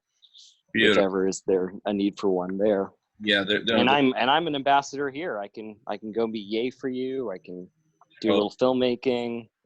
Totally. I cover from Maine to New York probably if I need to. Nice. Yeah. Good. Awesome. Well, we got the West Coast covered, so between yes, you do. Yeah. Between all of us, we're rapidly covering the globe. Right. It would be a cool goal, even like an outreach goal, like a small one. If you just was like, hey, it'd be great to have a representative of every country, just try to get at least one person from each country. It could be more, of course, but that's a cool goal. They can kind of map out a little side goal, like, well, let's see what country we got today, or who knows. Yeah, it'd be great to see Shamila here, and when she gets back. Oh, she would love it. From the Definitely. Caribbean. Yeah. Yep. She would be great on here. She's Shamila would be great. She's a quantum scientist. She's working with CBD and hemp and THC formulation. She's curing cancer and Lyme's disease, and she's doing water soluble CBD. That's incredible stuff. But she's doing all sorts of different products that are just out there. She's making formulations for NASA astronauts and things like that. Her uncle is Moody from India. Right. Who knows? Very proud family. But I've been working with her for a few years. She's great. And she'd be such an added for the oh my gosh troop, for the vegan troop there, for the vegan troop. Yes, that's right. She would love the vegan conversations, right? Yep. Oh yep. Yeah, I believe there. Yeah. Yep. The vegan community is just a real powerhouse feeder for this. Mm-hmm. They've just got great people. Yeah, Joaquin Phoenix would be great on here. Oh my gosh. Yeah, lots of potential. It's just I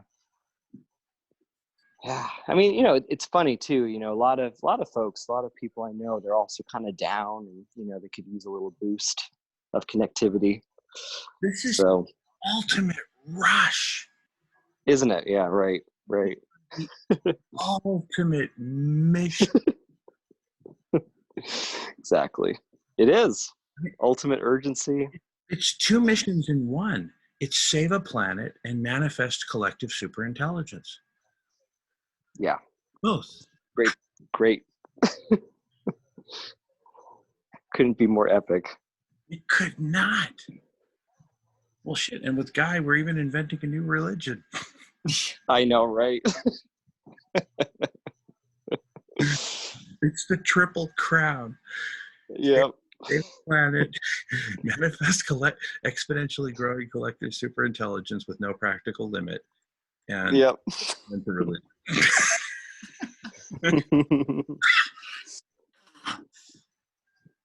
Yeah.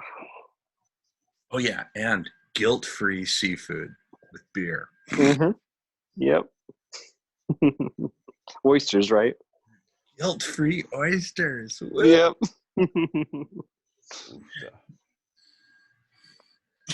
Well,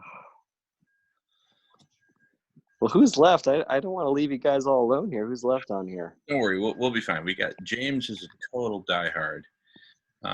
Okay. Myra probably fell asleep about 6 hours ago. Shankar, you still there? Shankar. There's James. Look at James. Not horizontal on us. Anyway,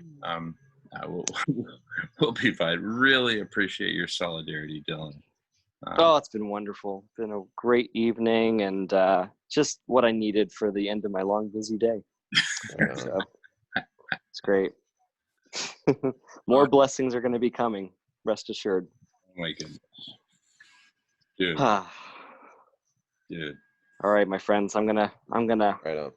hit the pillow, and onward and upward we go. Right on. And We'll much catch up with you thanks. around noonish. Yes, I'll be there, my friend. Arigato gozaimasu. Arigato. Domo arigato gozaimasu. Yes, don't touch my mustache. Yeah, Don't touch my mustache. That's what it is. Yeah. That's right. Yep. Don't touch my mustache. That's it. Yeah, don't touch my mustache. Yeah.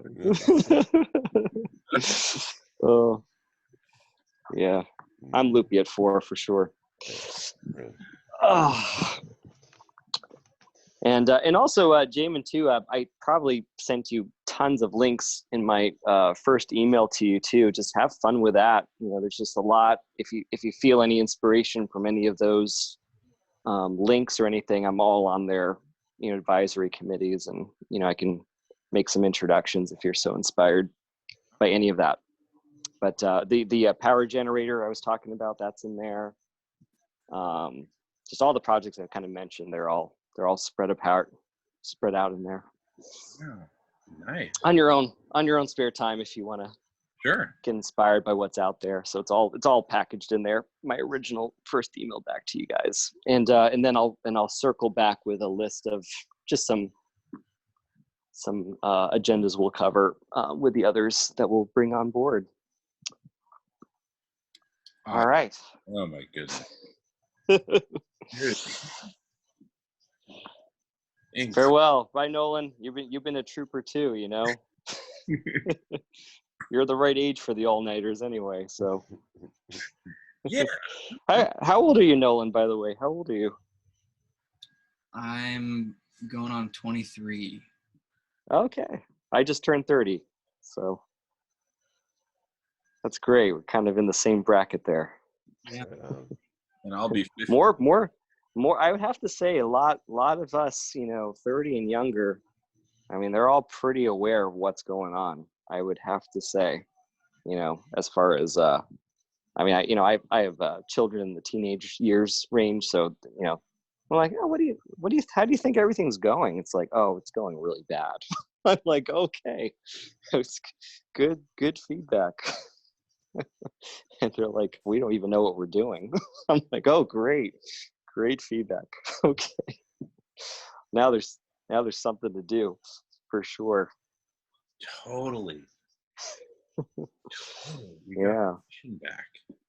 Got to get some more youth in here too at some point. I don't know how that would work, but Nolan, got to bring some more of your friends.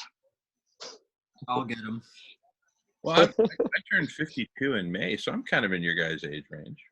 Oh my God, you're timeless right now. you're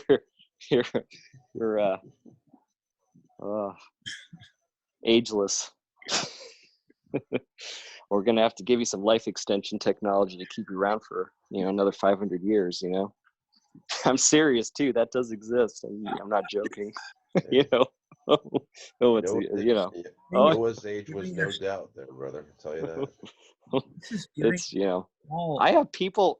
You know, Jamin. I got people that they have literally annihilated Ebola in 4 hours in a human. You know, and they've eradicated disease. So they've killed off Ebola in 4 hours in one case. better work on Corona. Yeah. You know what's wrong? They don't have any funding. It's like, just kill me, you know? That, by the way, the no funding story is everywhere, and they're all like ready to go. We could change all the lights in all the hospitals into full spectrum, you know, different spectrum lighting. It kills all of the airborne bacteria in the hospitals instantly. You could make a light shield as you're going through the airport doors. You have this nice UV light that it just douses you with a light, and you have nothing on you. You know. So they don't have any money to you know. So that's a frustrating piece I always run into. It's just like, wow. It's like, why can't bankers or all these people, like, no risk takers, nothing.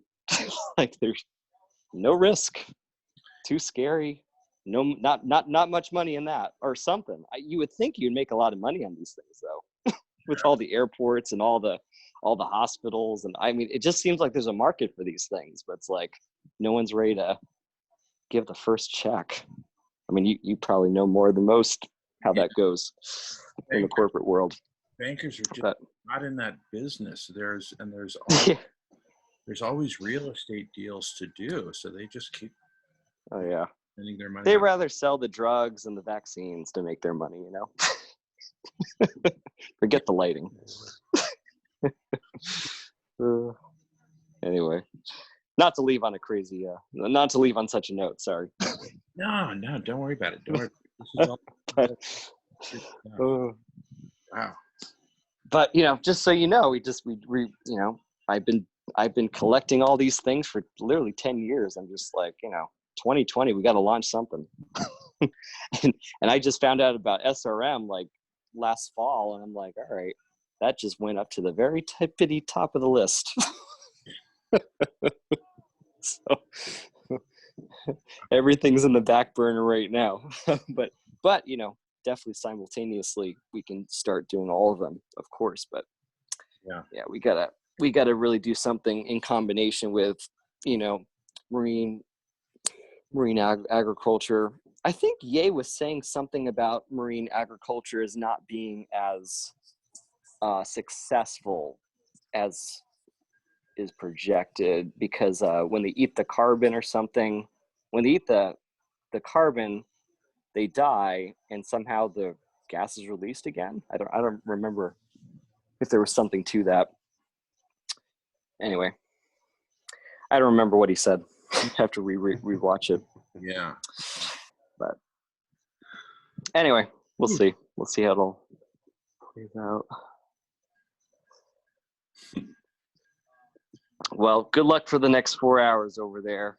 Thank you. We're And, on the home stretch now, so it's all. Yep. Yep. A few more countries will come online, and who knows? You might get some dancers, and who knows?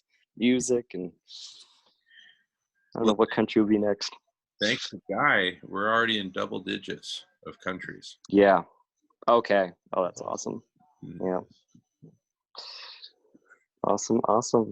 Wow. Well, farewell. I'll talk to you. I'll be on the call, Nick, tomorrow. Or today. See you there. And right I don't want to say goodbye, really, but I got to sleep. I know the feeling. Hey, we'll be here when you wake up. So. Yeah, right. Yeah, you will. All right, cool. All right, brother.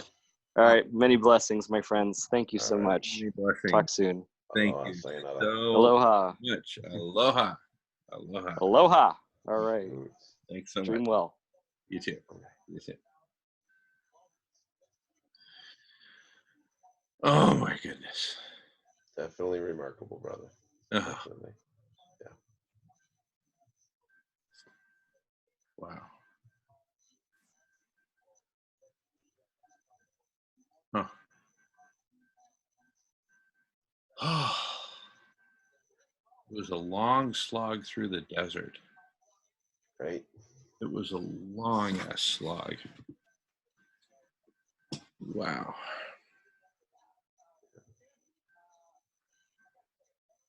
Yeah, it's just transition to Tuesday from here. It's I can really see how this is just going to be just a perpetual wheel here. Awesome. Totally. Yeah. Yeah. Because Tuesday is about right in the middle. And It is. so we do Tuesday, and then Friday is the big one. Yeah. Mm. Awesome. Yeah. And these are still the good old days when there was only one. I'll be telling my grandchildren there was only one video conference room for the whole block party. What, really? Right. You mean 1.2 billion people were out? No. We'd have like 12 people. What? That's crazy. What? Yeah. Yeah. Yeah. You know, it's just like I said before. I mean, it's just been such the sponge here. Just soaking up everything. Yeah. Yeah. I mean, Good. this is it's good. I mean, for my first go around here, it's quite quite exciting and quite illuminating to say the least. Oh, goodness. Hmm.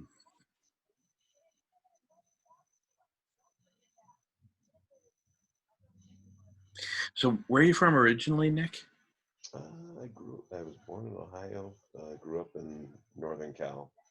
Oh my goodness. What part of Ohio? Yeah. So Ohio, born in Cincinnati. Grew up. Grew up a couple of years in Cleveland, just outside of Cleveland, Mm-hmm. and then Dad worked for the FAA and moved out to California. So based in the What Bay Area there. what part of Uh, the Bay Area? Mountain View, which you can't really recognize anymore. It used All to be right. apricot orchards. Yeah. Oh wow. And how old are you, if you don't mind my asking? I'm 54 now. Oh my Yeah. goodness. I'm Time is, I'm 51, and I'm from the Bay Area, oh shoot, really? What high school? Albany, just north of Berkeley. Oh yeah, no, well, my brother lived up in Kensington for a number of years, just above that. Yeah, I lived in Kensington for a time when I Oh, was geez. in grad school, and Nice, yeah, nice. just a beautiful little nook of an area Yeah, from Solano Avenue up to Kensington. absolutely.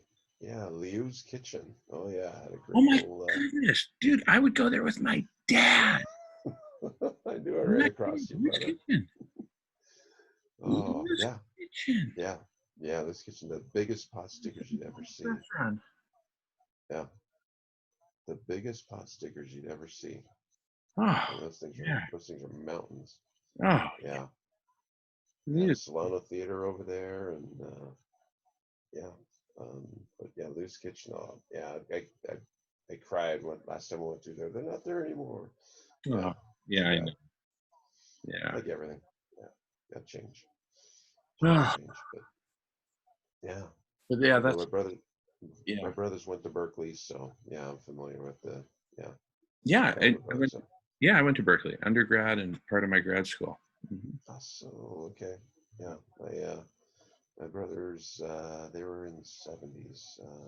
I'm the baby of the family, so Oh, okay. yeah. But they all, went through the.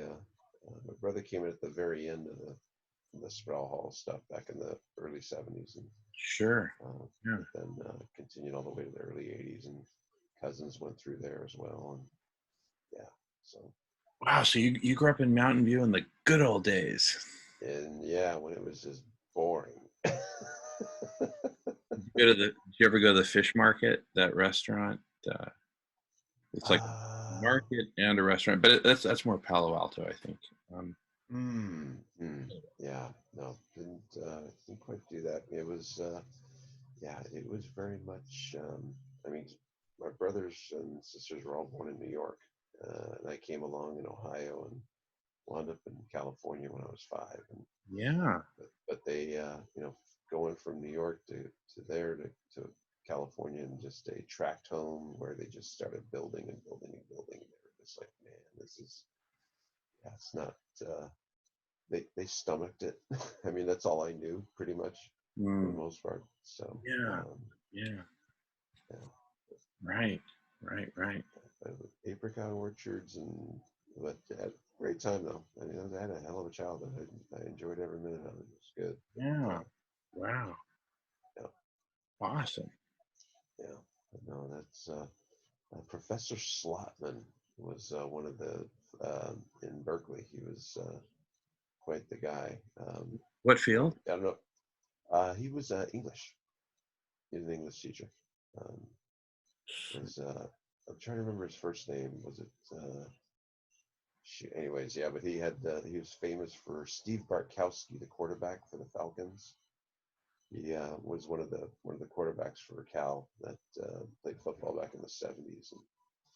And the famous line from him was, he didn't know what he could do. He turned in all his assignments, but he was never in class. So he couldn't decide what to give him. He couldn't give him this or that. So he got drafted by the Atlanta Falcons. So he gave him an F for Falcons. It's just, yeah. So goes the lore of that. Yeah. Yeah. But quarterback Vince Ferragamo, and turned into Aaron Rodgers and Rich Campbell and Joe Roth. Yeah. My dad was there at Berkeley for the game, the play of Berkeley versus. Oh, my brothers were all there. I missed that one. Yeah, we've definitely, yes, in '82. Yeah. Yep, 82. That was it. Mhm. I was at home listening to it on the radio, and it's like, oh man, yeah, Joe Starkey going nuts and losing his voice and going all, yeah, yes. Hello, Dot. Welcome back, Dot. Dot, you'll be happy to know that we were talking kelp and your Australian solution with like the growing of the kelp and all that good stuff. We were talking about that. Oh, you saw a bit of it. Good. Awesome. Yeah, we've been having quite the marathon block party. That was cool with Guy, what Dylan was able to bring on with Guy from down under there. Man. Yeah. That's just, Oh, and hey, let me let James know. Hey, James, you're wanted in the kitchen. Anyway, he'll show up. Look at James. good stuff. It's a Clarker through and through. Oh, totally.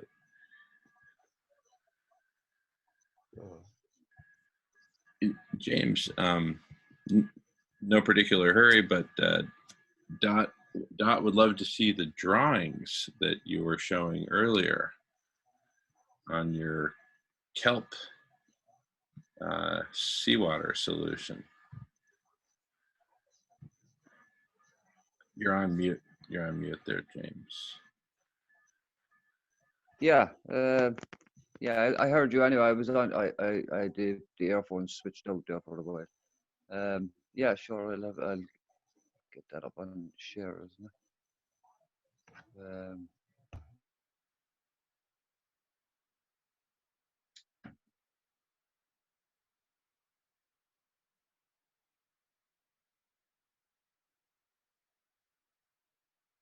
Yeah.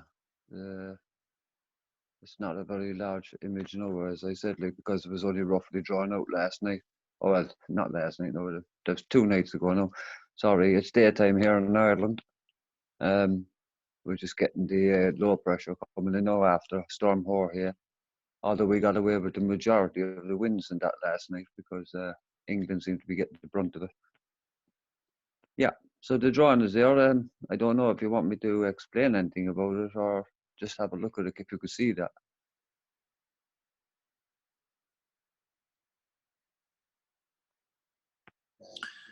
Sorry about that. Sorry about that. Can you hear me? Yeah, and we can see your drawing now too. Okay, all right. Sorry about that. I'm still trying to get used to this technology.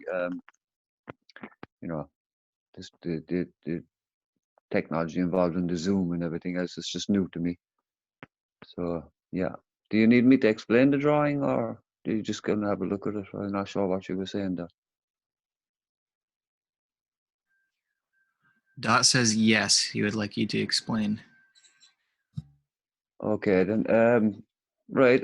It's basically it's based on conversations that were taking place last week on the last week's block party, and the introduction of that party was a talk by Dr.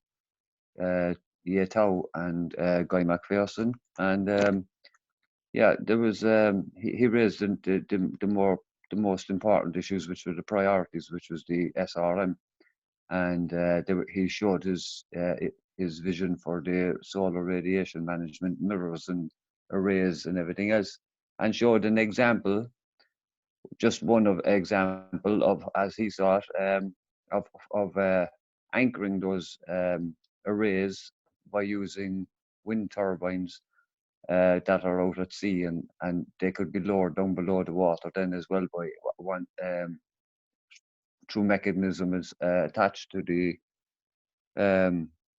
wind turbines. But given that there's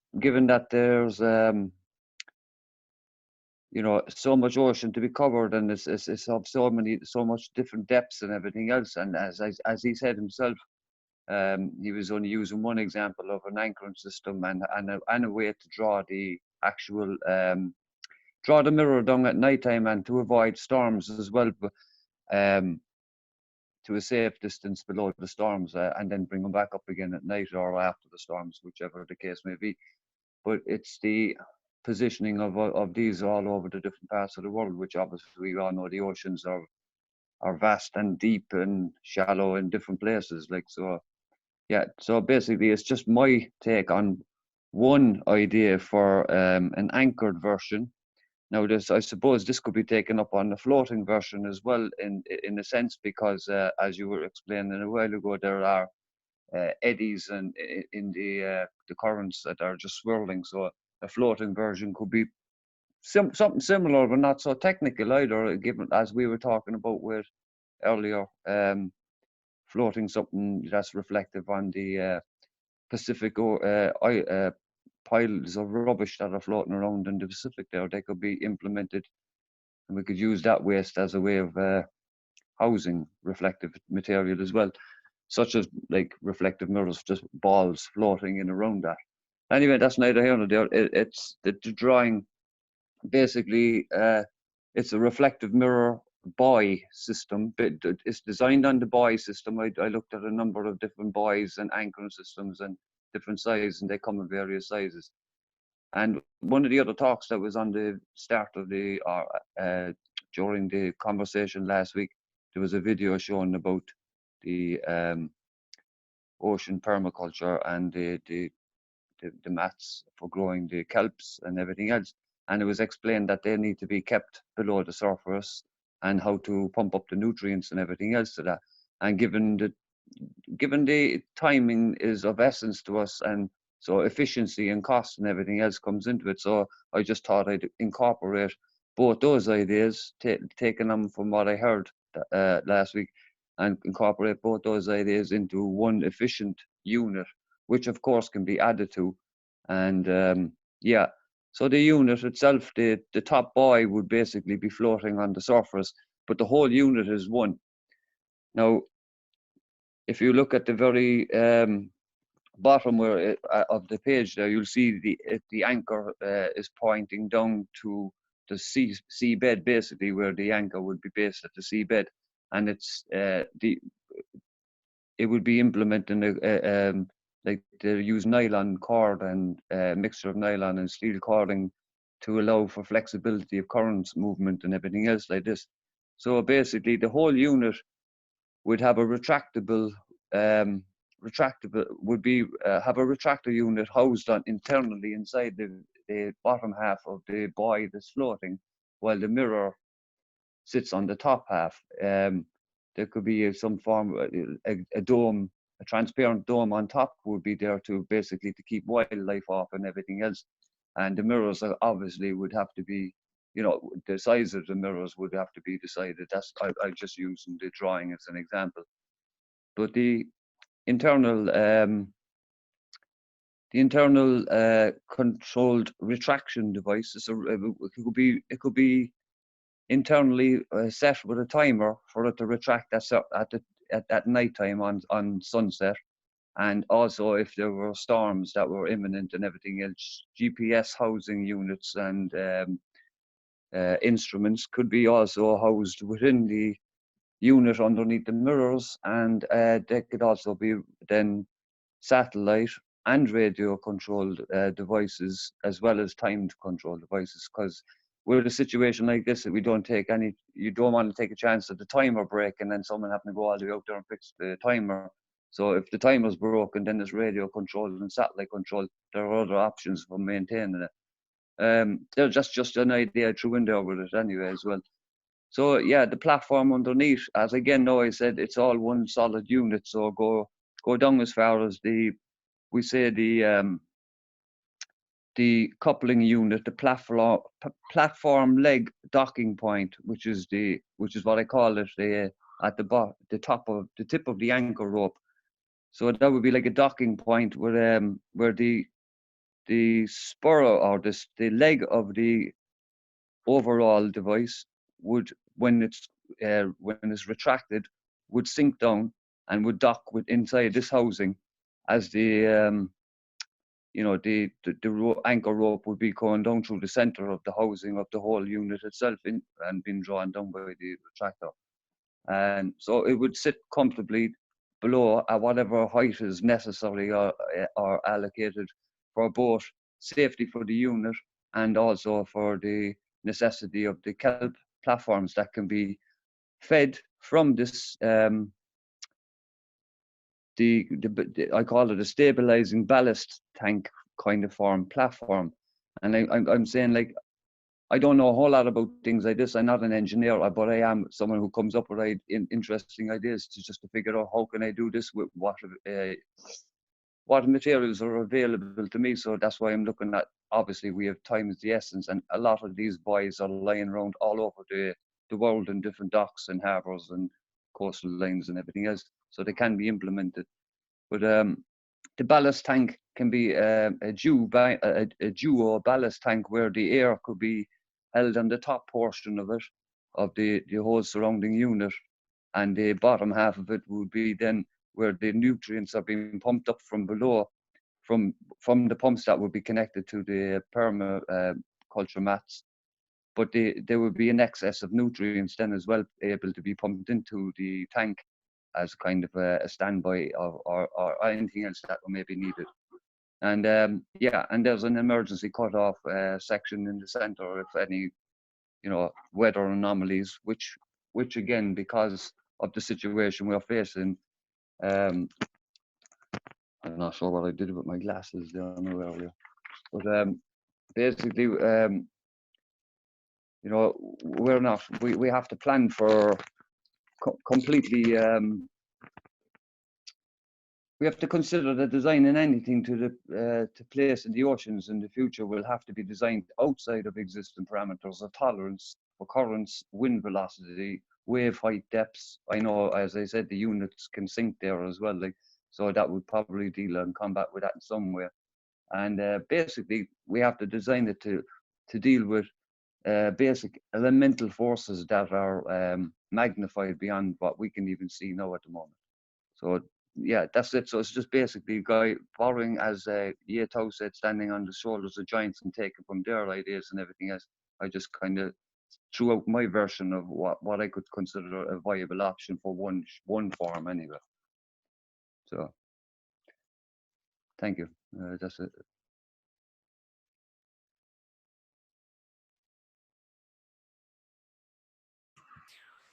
I don't know if Oh yeah. he's looking at the chats. Okay, there we go. Okay, cool. Oh my goodness, and we got Adam. Adam's in the house. How you doing there, Adam?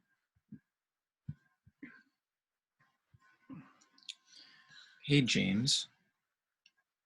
Are you able to see the chat? Are you keeping up with that?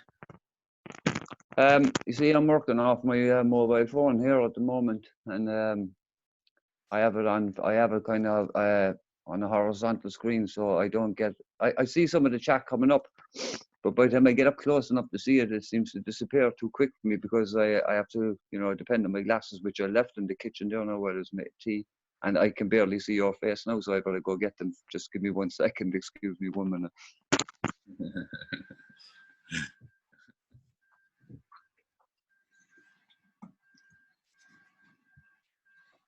Adam, how you doing there?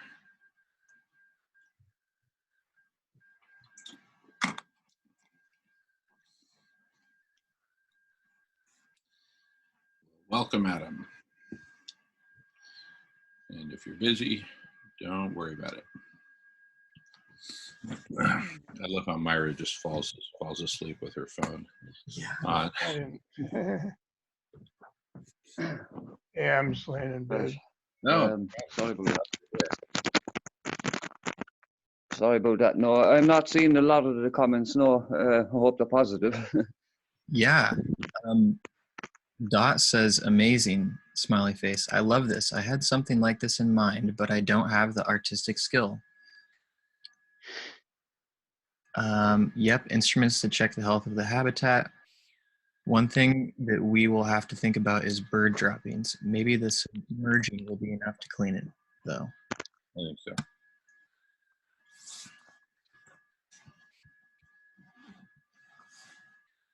Yeah. As I said, the unit on top would be covered by a glass dome or whatever material of the choice would be suitable for it. So, and that the dome would be to protect the whole unit from wildlife landing on it, climbing up on it, or anything else in the dome shape. It would be impossible virtually. But yeah, I'm not sure about the material side of it, because I'm not an engineer, as I said, and I kind of like just threw out the design basically of what I thought would be a good way of making use of all the suggestions that were given in the talk last week and trying to put them together into a viable idea for anyone else to build on after that, like, basically. So yeah, the drawing is there and the idea is there, and it's only initial drawing and initial idea. So I'm just hoping, it's just something that will be part of the vast kind of ideas that are needed for this here now at the moment.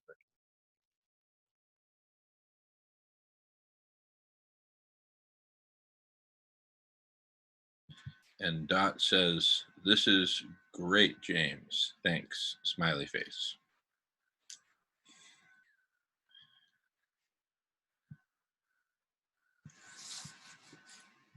We're going to have to start a James Desmond fan club here in America.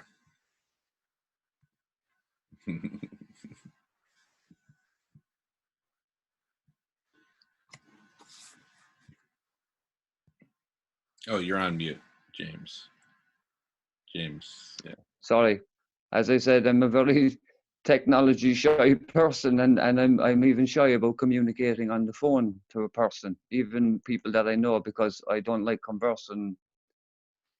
I don't know why. I just get nervous conversing over technology for some reason. But at least I can see faces in this, and it's a lot easier. That's actually fascinating that you would be so drawn to this medium. I think because of the way I grew up, my parents separated when I was 3.5 and then eventually divorced. And so I was always on the phone as a kid. So I guess I kind of became accustomed to it. But there's no substitute for face-to-face.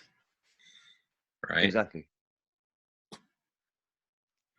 Yeah, yeah, exactly. I mean, it's still, I'm okay when I'm talking with a person face to face once I get comfortable with them anyway. So I think it's just the on the phone with me when I'm trying to when I'm talking and I can't see their face.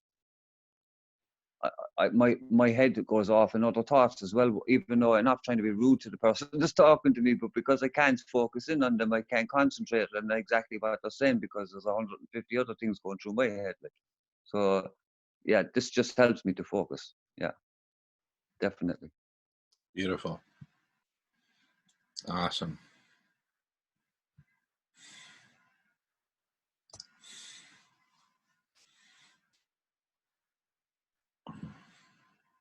Tried to turn my video on, but I couldn't turn it on. Well, it looks like it's might be on. Maybe you just don't have enough light. Yeah, that might be. Yeah, I am lying here in the dark. Yeah, you're right.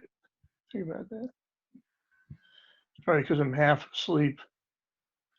As long as you're not half naked, we'll take you as you are. No, jeez. Yeah, blankets. Uh, I heard my name on my sleep. Yeah, I was just saying, isn't it cute how Myra with her just in the video conference? That's really cool. I was half asleep, but I was still listening to you guys. Oh, cool. Awesome. How many hours do you have left? Only 4 hours to go. Which for us, Oh my gosh. that's nothing. It's like nothing. We've already been here 20 hours, right, James? Yeah, what's up? Boom, boom, yeah, boom, boom. 4 hours? That's like, I could stand on my head for 4 hours and drink soda pop. Please. Hey, what happened with Douglas? Did he left? Douglas, he had some family commitments earlier on, but he was still online. And then he was like listening in later. I think he got busy with family, so he was just kind of like listening in, but he didn't actually speak tonight. But he did type into the chat that he really enjoyed listening, and he is interested to hear what happens with the American Petroleum Institute and etc. Hey, Jamin, so what happened when you did that call to the petroleum company? What did they say? Well, it's actually the American Petroleum Institute that they actually represent the entire industry, right? And I spoke with the Secretary of the President and told her the basic idea and the strategy that I'm proposing. And because SRM is great news for the oil and for the for fossil fuels industries, right? I mean, I almost hate to say that, but it's. I mean, it takes some of the pressure off of them. It doesn't take the majority of the pressure off, but it takes some of the pressure off. And also, we cannot afford to reduce global dimming until we've got SRM fully built out. So they get a kitchen pass for however long it takes for us to build out SRM, right?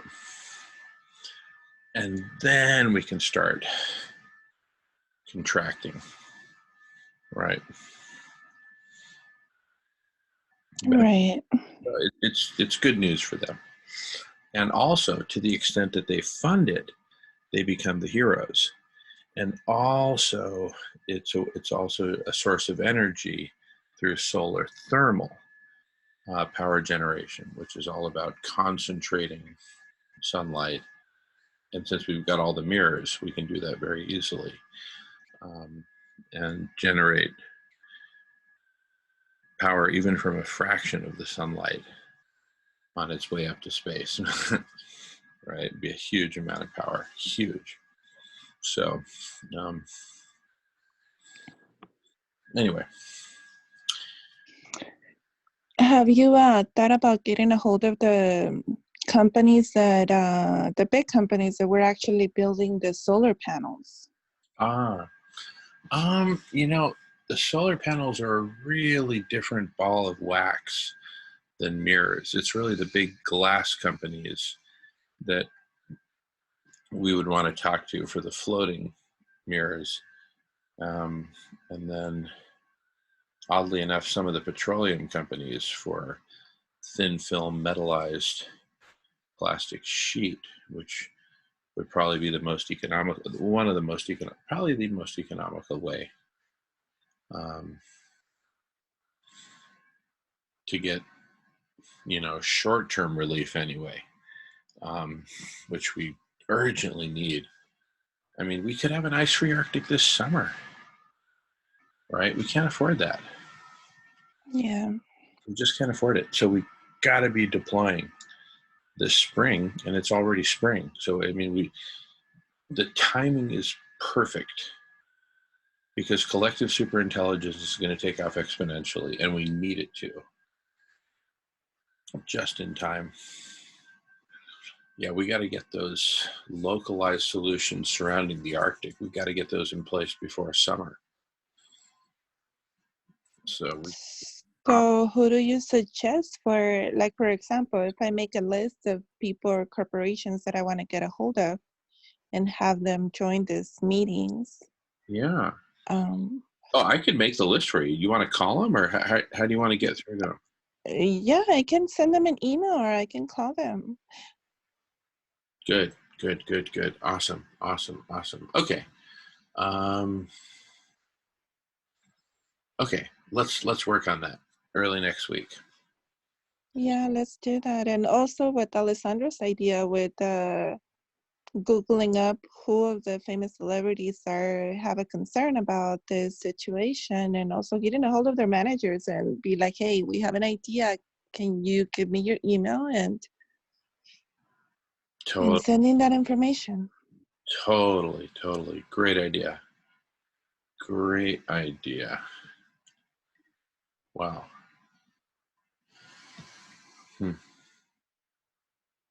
You also would consider opening a website. What Ye was recommending to you on one of those videos that you have on Reddit, where you just have like the design and maybe something that is like a short film. Yeah. So you can do like a presentation, like within that email, you can just link the website and you can, in short words or in a short email, just present the whole idea. Yeah, totally. Very good.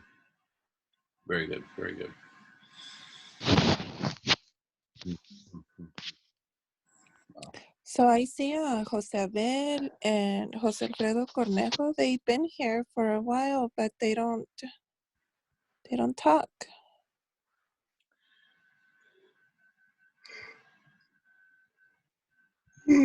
That would be nice if they can just write something on the chat, so we know they're here.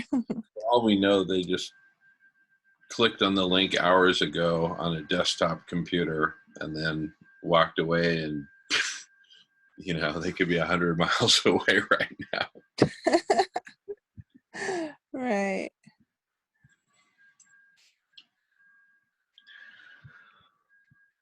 All right. Okay.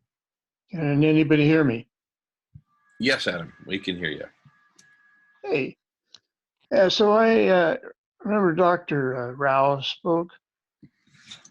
I found something really kind of interesting that I heard him say. And So he's got the graph up that's showing, he's talking about how we've, excuse me,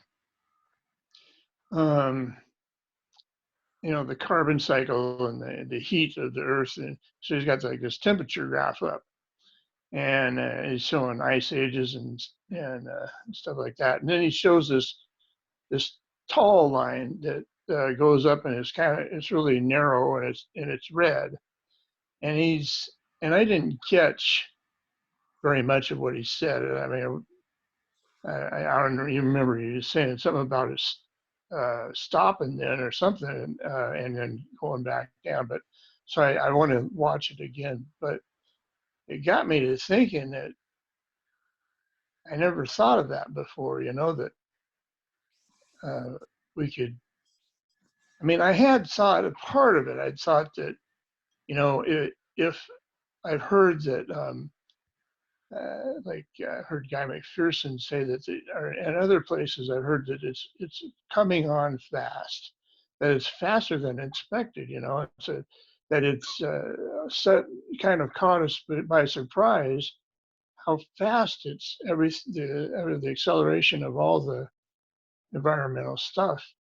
And well, if it's going to go up that fast, then I mean it could be as bad as the, you know, or it could be just bad enough that it just scares the hell out of everybody, but we survive it. I mean, so I've been thinking about Mother Earth, you know, and I'm wondering if she's not really a living organism. I mean, really alive. Are you still hearing me? Yeah, I hear you fine. Mm-hmm. Oh, cool. I mean, if she's really alive, I mean, just imagine that she is, because I mean, I think we got to look at life. To me, it's not so outlandish. I don't have a problem. And the first question that comes to me in my mind is, how would we communicate with her? I mean, if we were going to do something, if we needed an ally or somebody who was on our side, I mean, I couldn't think of anybody better than our Mother Earth. If she was on our side, that'd be, you know, then we could, it'd be so much better. Well, how could we get her on our side? Well, I've been thinking about that. So just imagine that humanity was able to lighten our footprint, not just our carbon footprint, but our whole footprint. And we just, all of a sudden, we became so light on the earth that we're like floating spirits. And but so our Mother Earth can sense that. I mean, if our carbon foot is suddenly lightened, and she would sense that. We're heavy feet on the earth. We pollute the ground and everything so much it's ridiculous. Well, what if we suddenly stopped all that and just got us, like, our footprint became light as a floating spirit, like I said. But our Mother Earth knows this, but she also knows that we're still alive. So you got two different opposite feelings. I mean, if she is a living entity that you could communicate with somehow, that would a message like that would be like telling her, she would hear that, and it would, like, if she had any consciousness at all, she would see that we had figured it out. You know, that we knew what happened, that we we're talking to her and telling her something. Does that make any sense, or am I just off my mind here? That makes perfect sense. Wow, love it. So I was thinking about Mother Earth, and I saw, Dr. Rao's talking his graph up there, and I thought, well, if she can go, maybe she could just go up so fast and then come right back down. But and I think that would happen, but we've got to be able to just, I don't know. It seems like we have to do everything and open our minds to all kinds of stuff. And because we don't know. What I find fascinating is when, like people like Graham Hancock, and the pyramids and stuff. And he's finding out different stuff. He's not an expert. He's got a different viewpoint, and he's finding out all kinds of really cool stuff about all these ancient people. And I've heard him say he wonders if the pyramids are, not 13,000 years old, but 26,000 years old. In other words, they were built before the last, whatever age it was that, what they call it, 13,000 or 33, maybe it was 33,000. So it goes through the age of Aquarius and then Pisces, and, I think it's those ages. I think each one's 33,000 years or something like that, isn't it? Anyway, I'm rambling.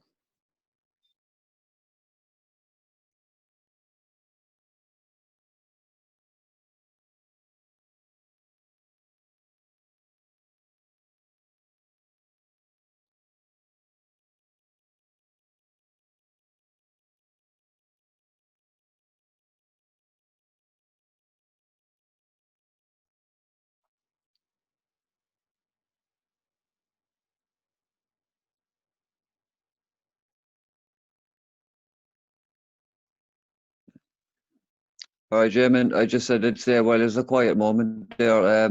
I just emailed the drawing there to you anyway, so to your email address. So you might be able to, pass it on to whoever or what. Put it in with the jumble of and the future array of ideas, should I say? Wonderful.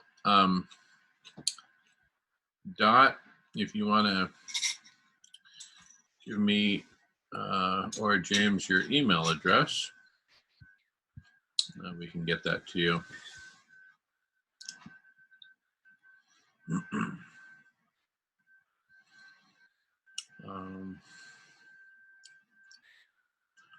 Man, what Adam said was really profound.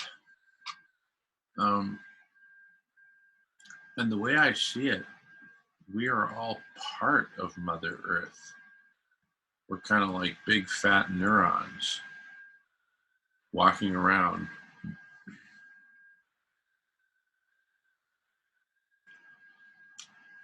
And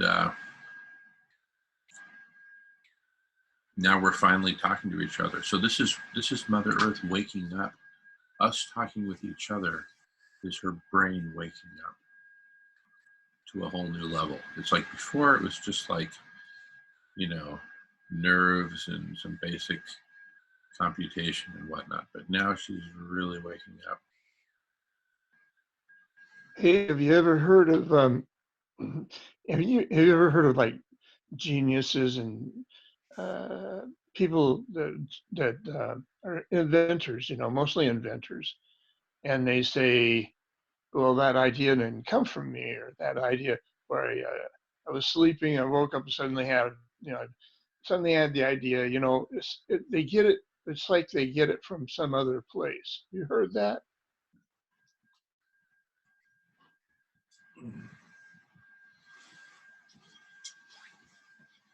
Yeah, yeah, yeah. Yeah. So, there's always been connectivity, right? But it's just collective superintelligence is just going to push it through the stratosphere. So it's just waking up in a whole bigger way. Oh yeah, I thought we were talking to Mother Earth still. No, we are, Adam. We are. Here's what I'm saying. I'm saying we are part of Mother Earth. Each of us humans is like a big neuron on the surface of the Earth. Well, okay, so how about talking about Mother Earth? I mean, I think it's phenomenal that we would maybe think about talking to her. Is that what you found profound? No, profound was your idea that we could talk to her, and then I realized we are her. So by talking to each other, we're Oh yeah, right. Well, I think she can hear us that way in a way, and she might even. And what I was saying is that these people who I've heard it before. I've heard people say before, Einstein said, and I think people, the Manhattan Project and stuff, they say, I got the idea. I couldn't think of it. It came to me. It was more of an intuitive thought, or some ghost came and sat on their side and told them the answer or something. But it was like they went to sleep and woke up, and the next morning it was there. And I just wonder if that couldn't be our Mother Earth's way of talking to us. yeah. Yeah. I've been writing a script I'm going to do I'm it's going to be called it's about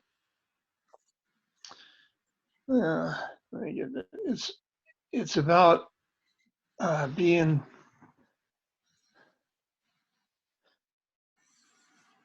Well, it's about I don't know how to start here.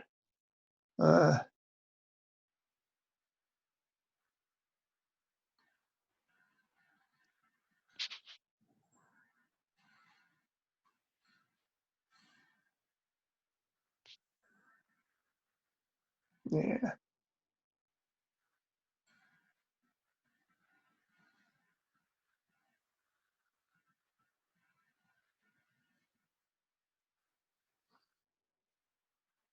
Too late and sleepy, I think. Yeah, my back hurts. Well, they say the soldier who retreats can fight again. So. Yeah, well, I'm not no soldier anymore. But I am fighting. Mm-hmm. You're fighting for Mother Earth. I am. I'm listening to her. Good. Yeah, so I'm composing this, writing this script, a letter to the elite. And it's a pretty interesting letter. It's not a letter, I'm going to do a video. And it's going to be called something like Video to the Elite. And it's pretty good, yeah. I mean, I think I just I tell them about how I think that we talk about the ancient people that our hunter and gatherer ancestors that lived prior to the comet, the fragmented comet, comet that was, hit our Earth about almost 13,000 years ago. And before that was we lived as hunter-gatherers when the garden was all over the world, pretty much, and it was just prolific, and we lived with these big animals, huge animals, and there were lots of them. There were lions and saber-toothed tigers too. I mean, I think there were some pretty darn big animals back then. And I think they lived in like the garden. They were caretakers of the garden. So they're like they're smart, and all the other animals know that these people are the smart ones. I mean, it's one thing to go walk through your neighborhood and have the respect of your friend or your brother or your uncle or something like that. But when you walk through your neighborhood and you get the respect from that 40,000 or 20,000 pound animal, that's got to be one heck of a feeling. And I think we lived in an animal kingdom, and I think we could go any place we wanted. I think we were the only animal intelligent enough that we could pull a burr out of a lion's paw. I mean, I think our ultimate purpose, I think we have two purposes on the earth. And the first one is to be caretakers of the garden. And the next purpose is something we're supposed to be working for. I mean, you can't just absorb knowledge off the tree of life, or the tree of knowledge, excuse me. You have to, the only way you can eat off the tree of knowledge and not die is by eating it off of it with wisdom. Everything you eat off the tree of knowledge has to be eaten with wisdom, or it'll kill you. And I think that's where we have to go.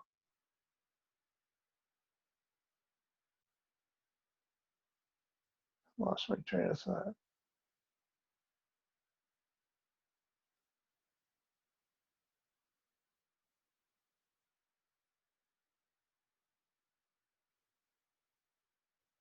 I feel like I didn't finish what I was going to say. Something about the tree of knowledge. Tree of knowledge, yeah. Well, you can't eat off of it. I mean, it's just, yeah. Yeah, some of there's many fruits on the tree of knowledge. And humanity goes and eats them. Thing is, the thing is about money. It causes us, we grow up in the world of money. And when we're growing up in the world of money, we're learning how to survive in the world of money.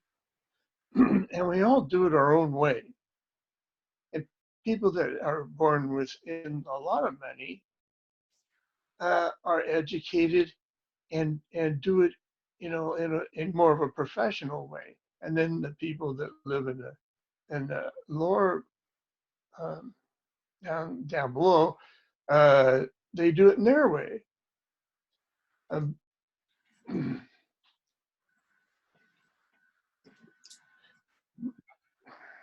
But if you look around the world and you see the concrete jungle that's spread all over the world,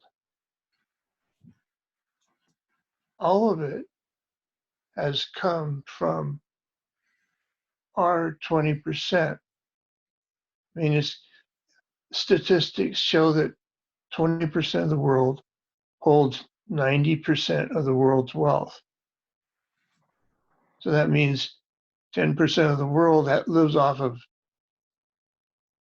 or 90% of the world, no, 80% of the world lives off of 10% of the wealth. I mean, so what I say is money is a poison. And so if you look at it like that, you see that the all this concrete jungle that was spread all over the world. I mean, it goes way back all throughout history. Ever since we've been using money, everything we built uh, that's actually hurting the world. You know, it's destroying nature, our lifestyles, our living conditions, everything's all destroying nature, and it's just this industrial modern world that's just concrete jungle. And it's all coming from our 20%. Now, I mean, it doesn't matter. Some people are born up close to the 5, 2%, 1%, and it's like a bell curve, you know, and I think probably heavier at the bottom. But so I'm in the 20%, but I'm not up there, obviously. But it doesn't matter because the ones that are up there, they get theirs, but we're riding with them. We're endorsing everything that even that we don't like. We endorse it. We don't like oil companies going into other countries and pulverizing their you know, running their waterways and, you know, polluting them with oil and being nasty. Yet, we endorse that because we buy stocks and bonds for retirement funds and stuff like that, and we get into all that, and we just we don't really care or know even what the fund is doing for work. They could have any name, and you wouldn't even know unless you really looked it up. And I don't know, that just stuff. I'm not even interested in looking that kind of crap up. I'd rather go figure out why the lawnmower doesn't work. You know, I hate having monetary bullshit pushed on me. I hate having to have everything in the world has to be paid for, has a value. Everything in the world. It's just getting ridiculous. Pretty soon they're going to charge you for every breath you take. You want to open your eyes, well, it'll cost you a nickel. It's like, fuck you. I don't want it anymore. I'm done with it. It's bullshit.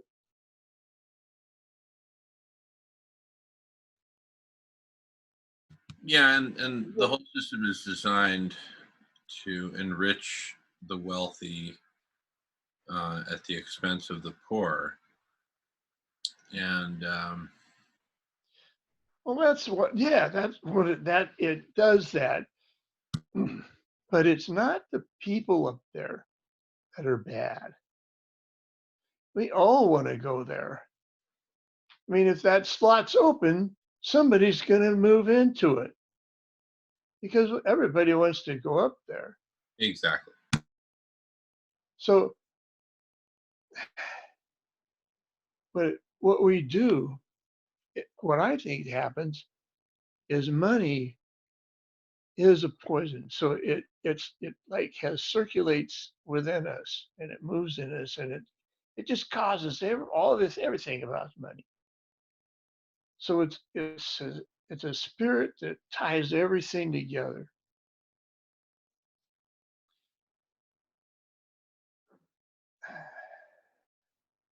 It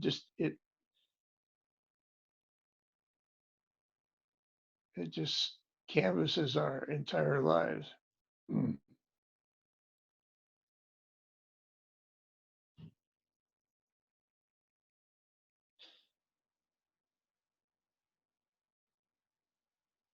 I mean, you got to go to school.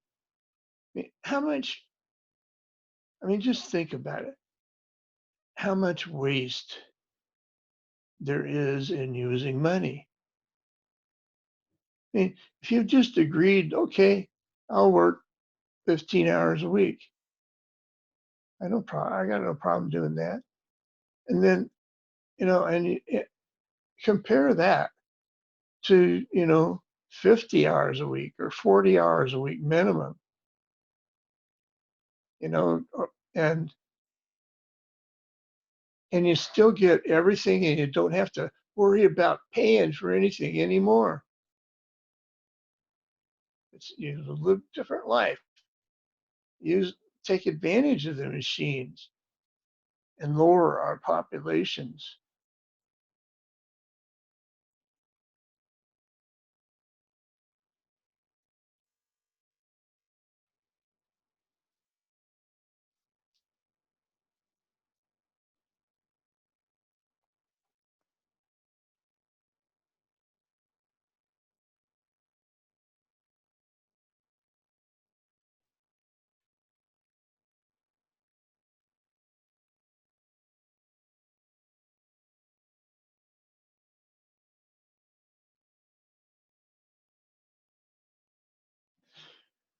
So I wonder about nature sometimes, and the earth. You think about Mother Earth and, you know, and talking to Mother Earth, and if she would hear us.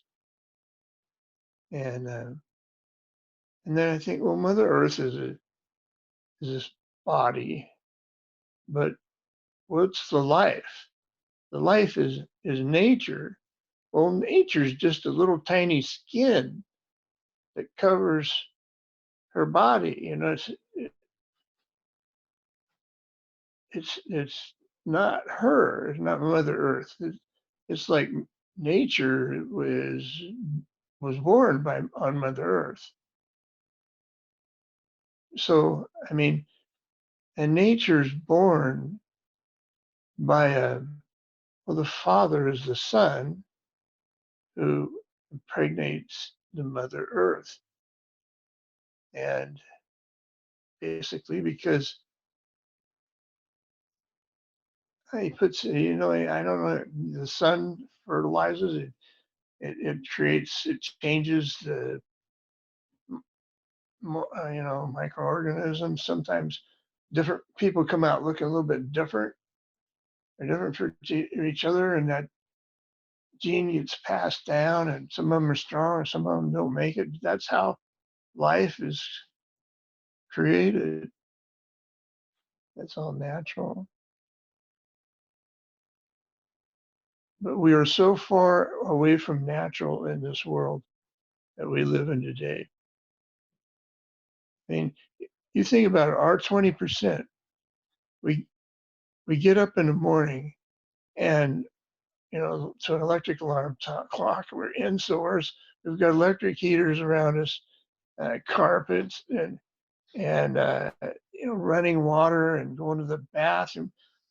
Everything's like this perfect artificial environment. You got electric cars and TVs and you name it all around you, lights. And Adam, And yeah, do you know what makes it all run?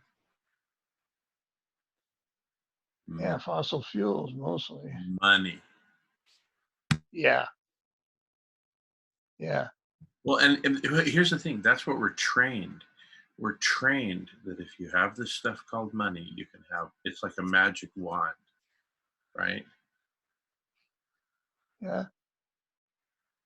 You have anything you want if you have enough money, right? Yeah. Yeah, that's true. I mean, it's the wrong way to live. Well, I couldn't agree with you more. In fact, I was just about to liken it to, it's like if you give squirrels crack cocaine, what are they going to want? More crack cocaine. So Right. it's just an addiction. Because here's the thing, when you spend money, you get that rush because you just accumulated something, you just acquired something. And so spending money is like, you know, shooting up heroin. Yeah. Yeah, it is. It's like getting a different type of a fix or something. I mean, it's not the best. I guess the best would be just coming into a whole bunch of money, but spending a lot of money's got to be like second best.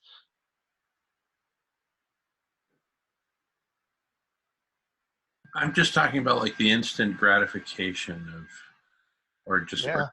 a bicycle. It could be anything, but something that you want and Yeah. not have it, right? It's a euphoria.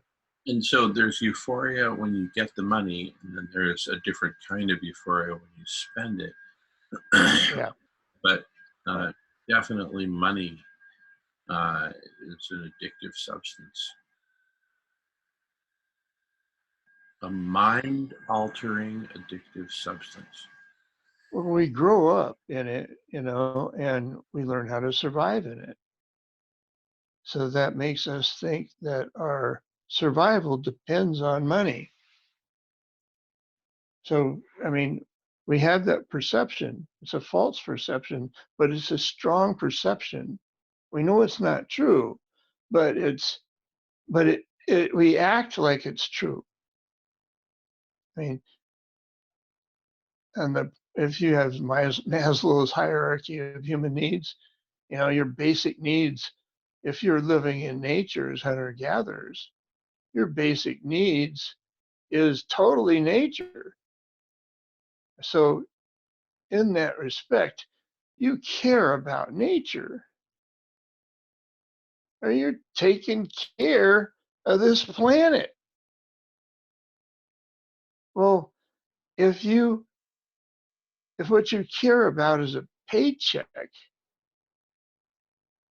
you're going to either work for the guy that has money that will pay you wage, or you're going to be the guy that has money, and you're going to do what?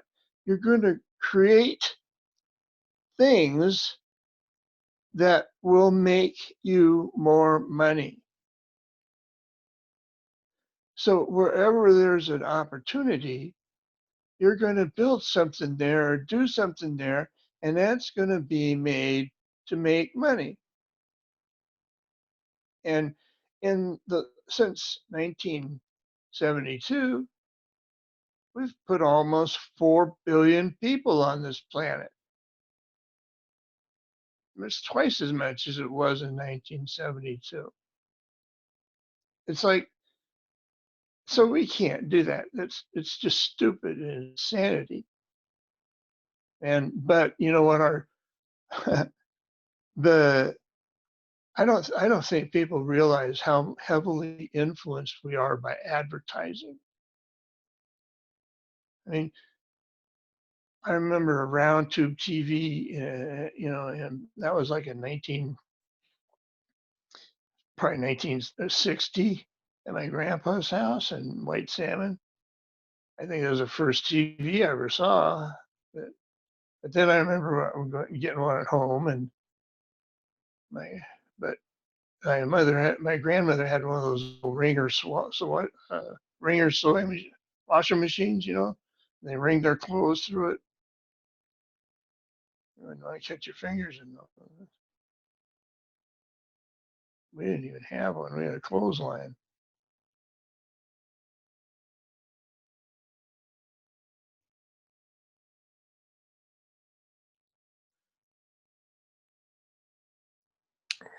So, Jamin, since we are not separated from each other, we are all connected.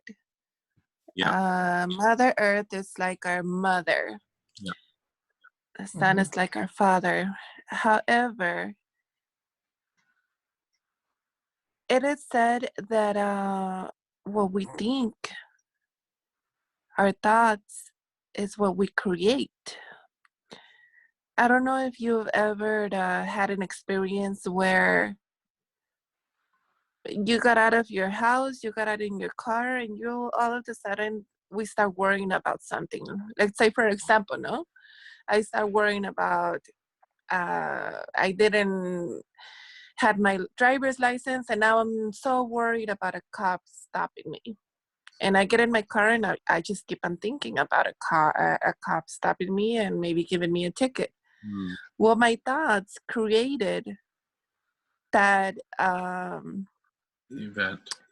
that event, and what happens? It ends up that most of the time it happens. We attract what we think. And I was thinking also during this 24-hour block party, what if we dedicate a half an hour segment to meditate all together here? Mm. Our blood is our water. The air is our breath. Mm. Our heart is our spirit. The I'm gonna say maybe fire is our spirit. Mm. And what is the other element? Water, blood, and our body is the earth. Yeah. Yeah. So what if we do a meditation about visualizing also, while we find a corporation or a leader that is willing to do the funding, and that is and in the meanwhile, just wait and see what happens. What is the outcome about the SRM, and have that 24 the 30 minutes meditation time, and just visualizing the Antarctica not melting, avoiding it from melting, visualizing our blood getting cold.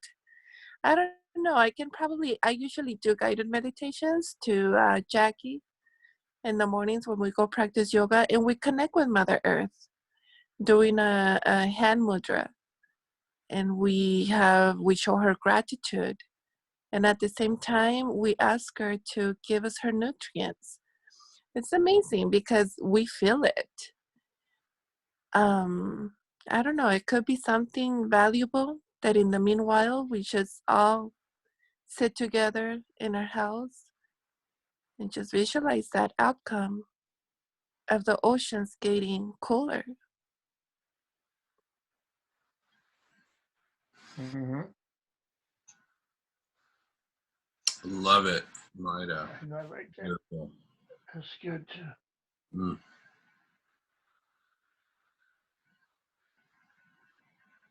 Yeah. We could we don't maybe necessarily not doing it on the 24-hour block party. We can just encourage to have people doing it every morning individually, not just Fridays. Let's do it every morning.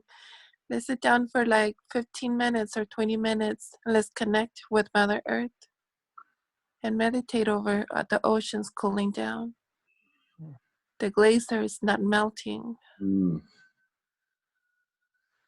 Mm. Would it be okay if I was laying down and I was looking up and I just started imagining like these I don't know, just big floating balls that were lifting me up and helped me see up there, and like clouds I could rise up in, and just little ways, and look around.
Did Adam fall asleep?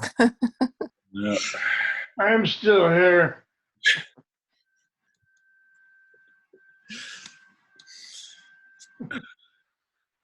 Do you guys want to have a music break?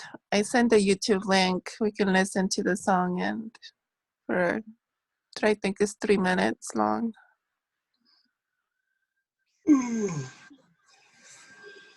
gonna go to bed. So Yeah. I'm gonna sign off. So you all have a good one. All right. Great to see All you. right. Yeah. This has been the Adam Soul Show. Soul Show. The Adam Show Show Show. For Or sure. something like that. Yeah. Social Show Show. Good night. All sells stuff by the seashore. Adam, tomorrow morning you get up and you meditate for 15 minutes and just visualize those oceans cooling down, please. Do it all the week. Oh man, 15 minutes, huh? Okay, I'll try. Oh boy, I gotta get up early though. I've been up late and I gotta get up early. It's gonna be really hard to do it for 15 minutes. It's like I tell Mrs. It doesn't have to be in a standing in a cold shower. After 15 minutes, does it? Do it for 5 minutes then. 5 minutes. Okay, that's good. 'Cause I used to have to pray a lot when I was a kid, and I just hated it. It was just like going to church and sitting there. I hated it, and I still don't like doing it. I just don't like sitting, being forced to sit. Even in a lecture, I can do a movie, and I don't like sitting long like that. Long airplane rides, forget it. I don't want to go on any of them. I don't care. I don't want to go to any place in the world. I'll walk wherever I go. I ride my electric bike. I don't need anything else. Maybe a truck. Love a truck. Anyway. Good night, y'all. All right. Have a good sleep, Adam. Good night, Adam. Good night, Nolan. Good night. Is it Mira? Myra. Myra. All right. Good night, Myra. Good night, Adam. Sweet dreams. Thanks. It Dot says night. is who? Dot Dot. says good night. Who's Dot? Dot. I'm not seeing her on here. They're in the chat. She called in. I'm in the chat room. Okay.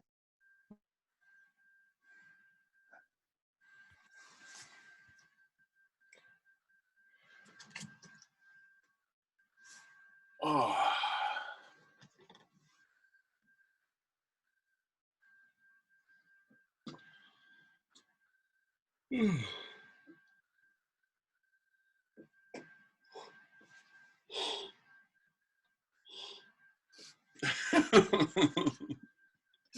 What's funny is in like 2 hours we'll get a bunch of people popping back on. I'm like, hey, what's up? Hey, what's up? Yeah, all right. Woo.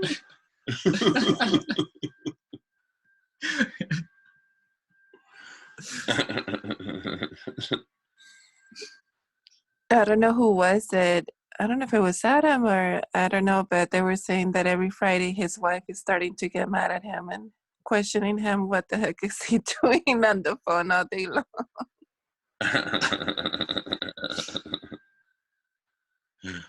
Yep. Talk about filters. 24 hours is Oh, a pretty awesome one. yeah. Yeah, totally.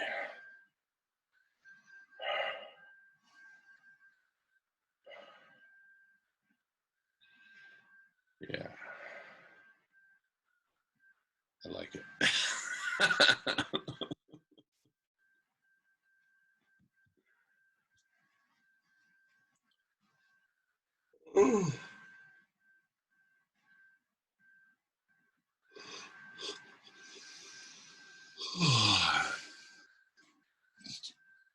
Freaking Dylan.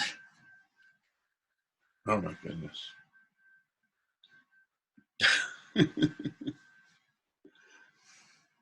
Wow.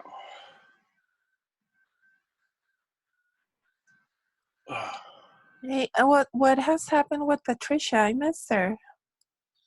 She was on earlier for a while.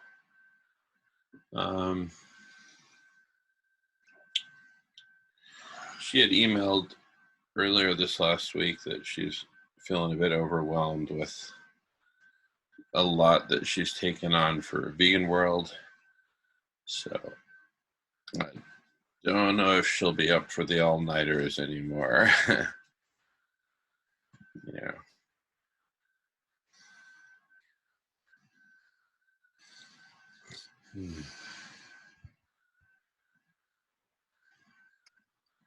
When is your birthday, Jamin?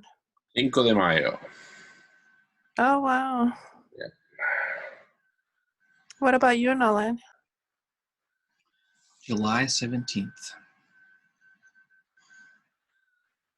What about you? Nice. June 24th.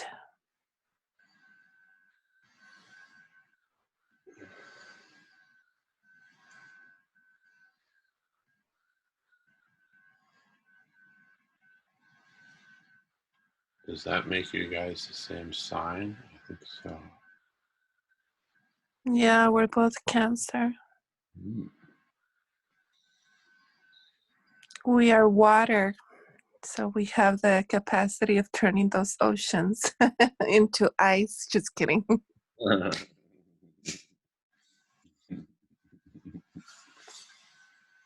Yeah, no, we can refreeze the Arctic. We could totally do this. Oh. No. Yeah. Hmm.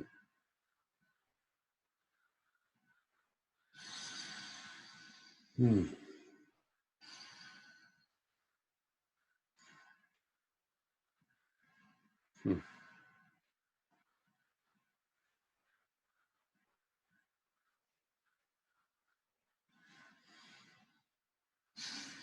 Wow.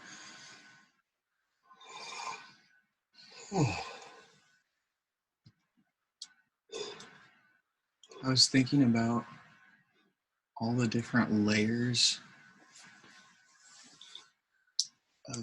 of people, like with these really energetic, like people that are super smart, dialed in, have the energy, Mm. you know, and like the availability. They're not like caught up doing it. You know, those people are kind of going to be at the center. Yeah. But it's not just like there's those people and then everybody else. There's like layers. Yeah. You know. Yeah. And there'll be specialists, people who just come in and they're just really good at certain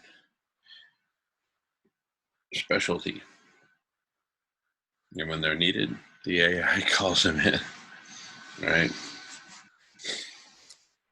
Nolan, when you talk to your friends about this situation, what did they say?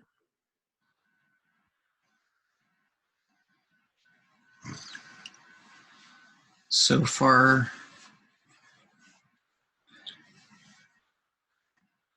I haven't talked to a lot of them recently about it.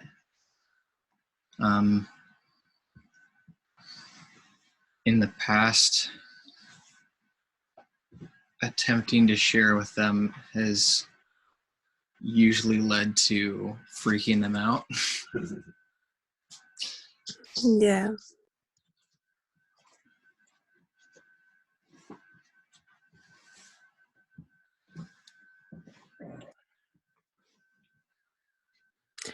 A lot of them, they don't want to believe it. I was trying to talk with a good friend of mine. He's an attorney. Hey, Shankar. Shankar. I was trying to have a decent conversation about this problem with a good friend of mine, and he's the consulate for Chile in Arizona. He travels a lot, and he has a lot of contacts with different type of governments from different countries. And I sent a screenshot to Jamin about his answer, and it just surprised me that he does not believe on this at all.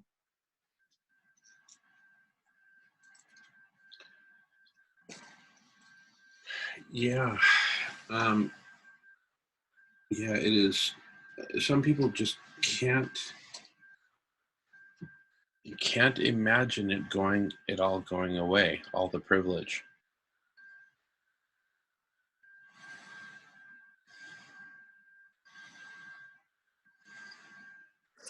It makes me sad because, like I was telling him, I was like, Ken, think about your daughters, your he has a bunch of grandkids. I was like, don't you ever think about them? What kind of house are you living them? And he says that he just read about this quite a few years ago, but he just does not believe. And even if he will believe it, he thinks that the main problem is in China and India. So even if the United States will step in to do something about it, that China and India, they will still be in the same pollution problem that they had for years.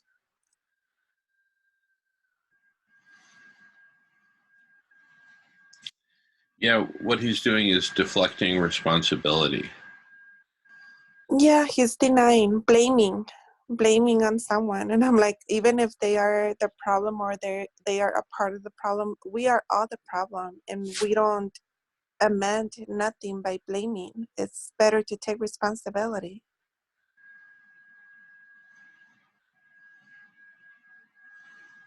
Yeah.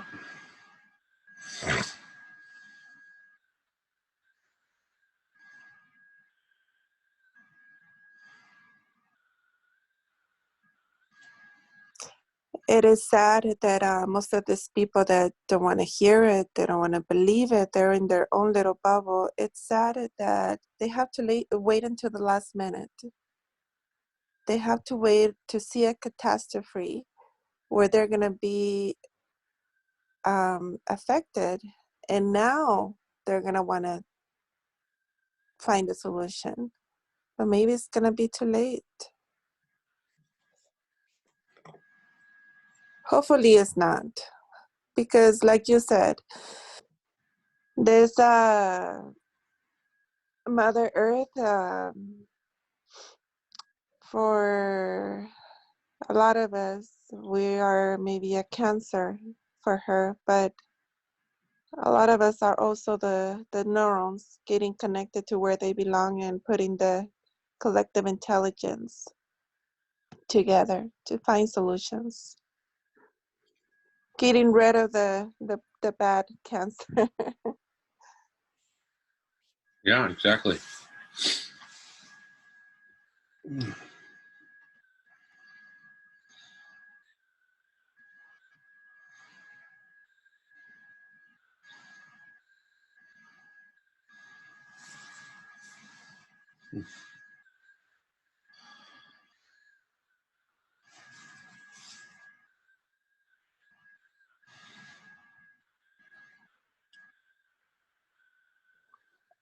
Shankar, how's your day going?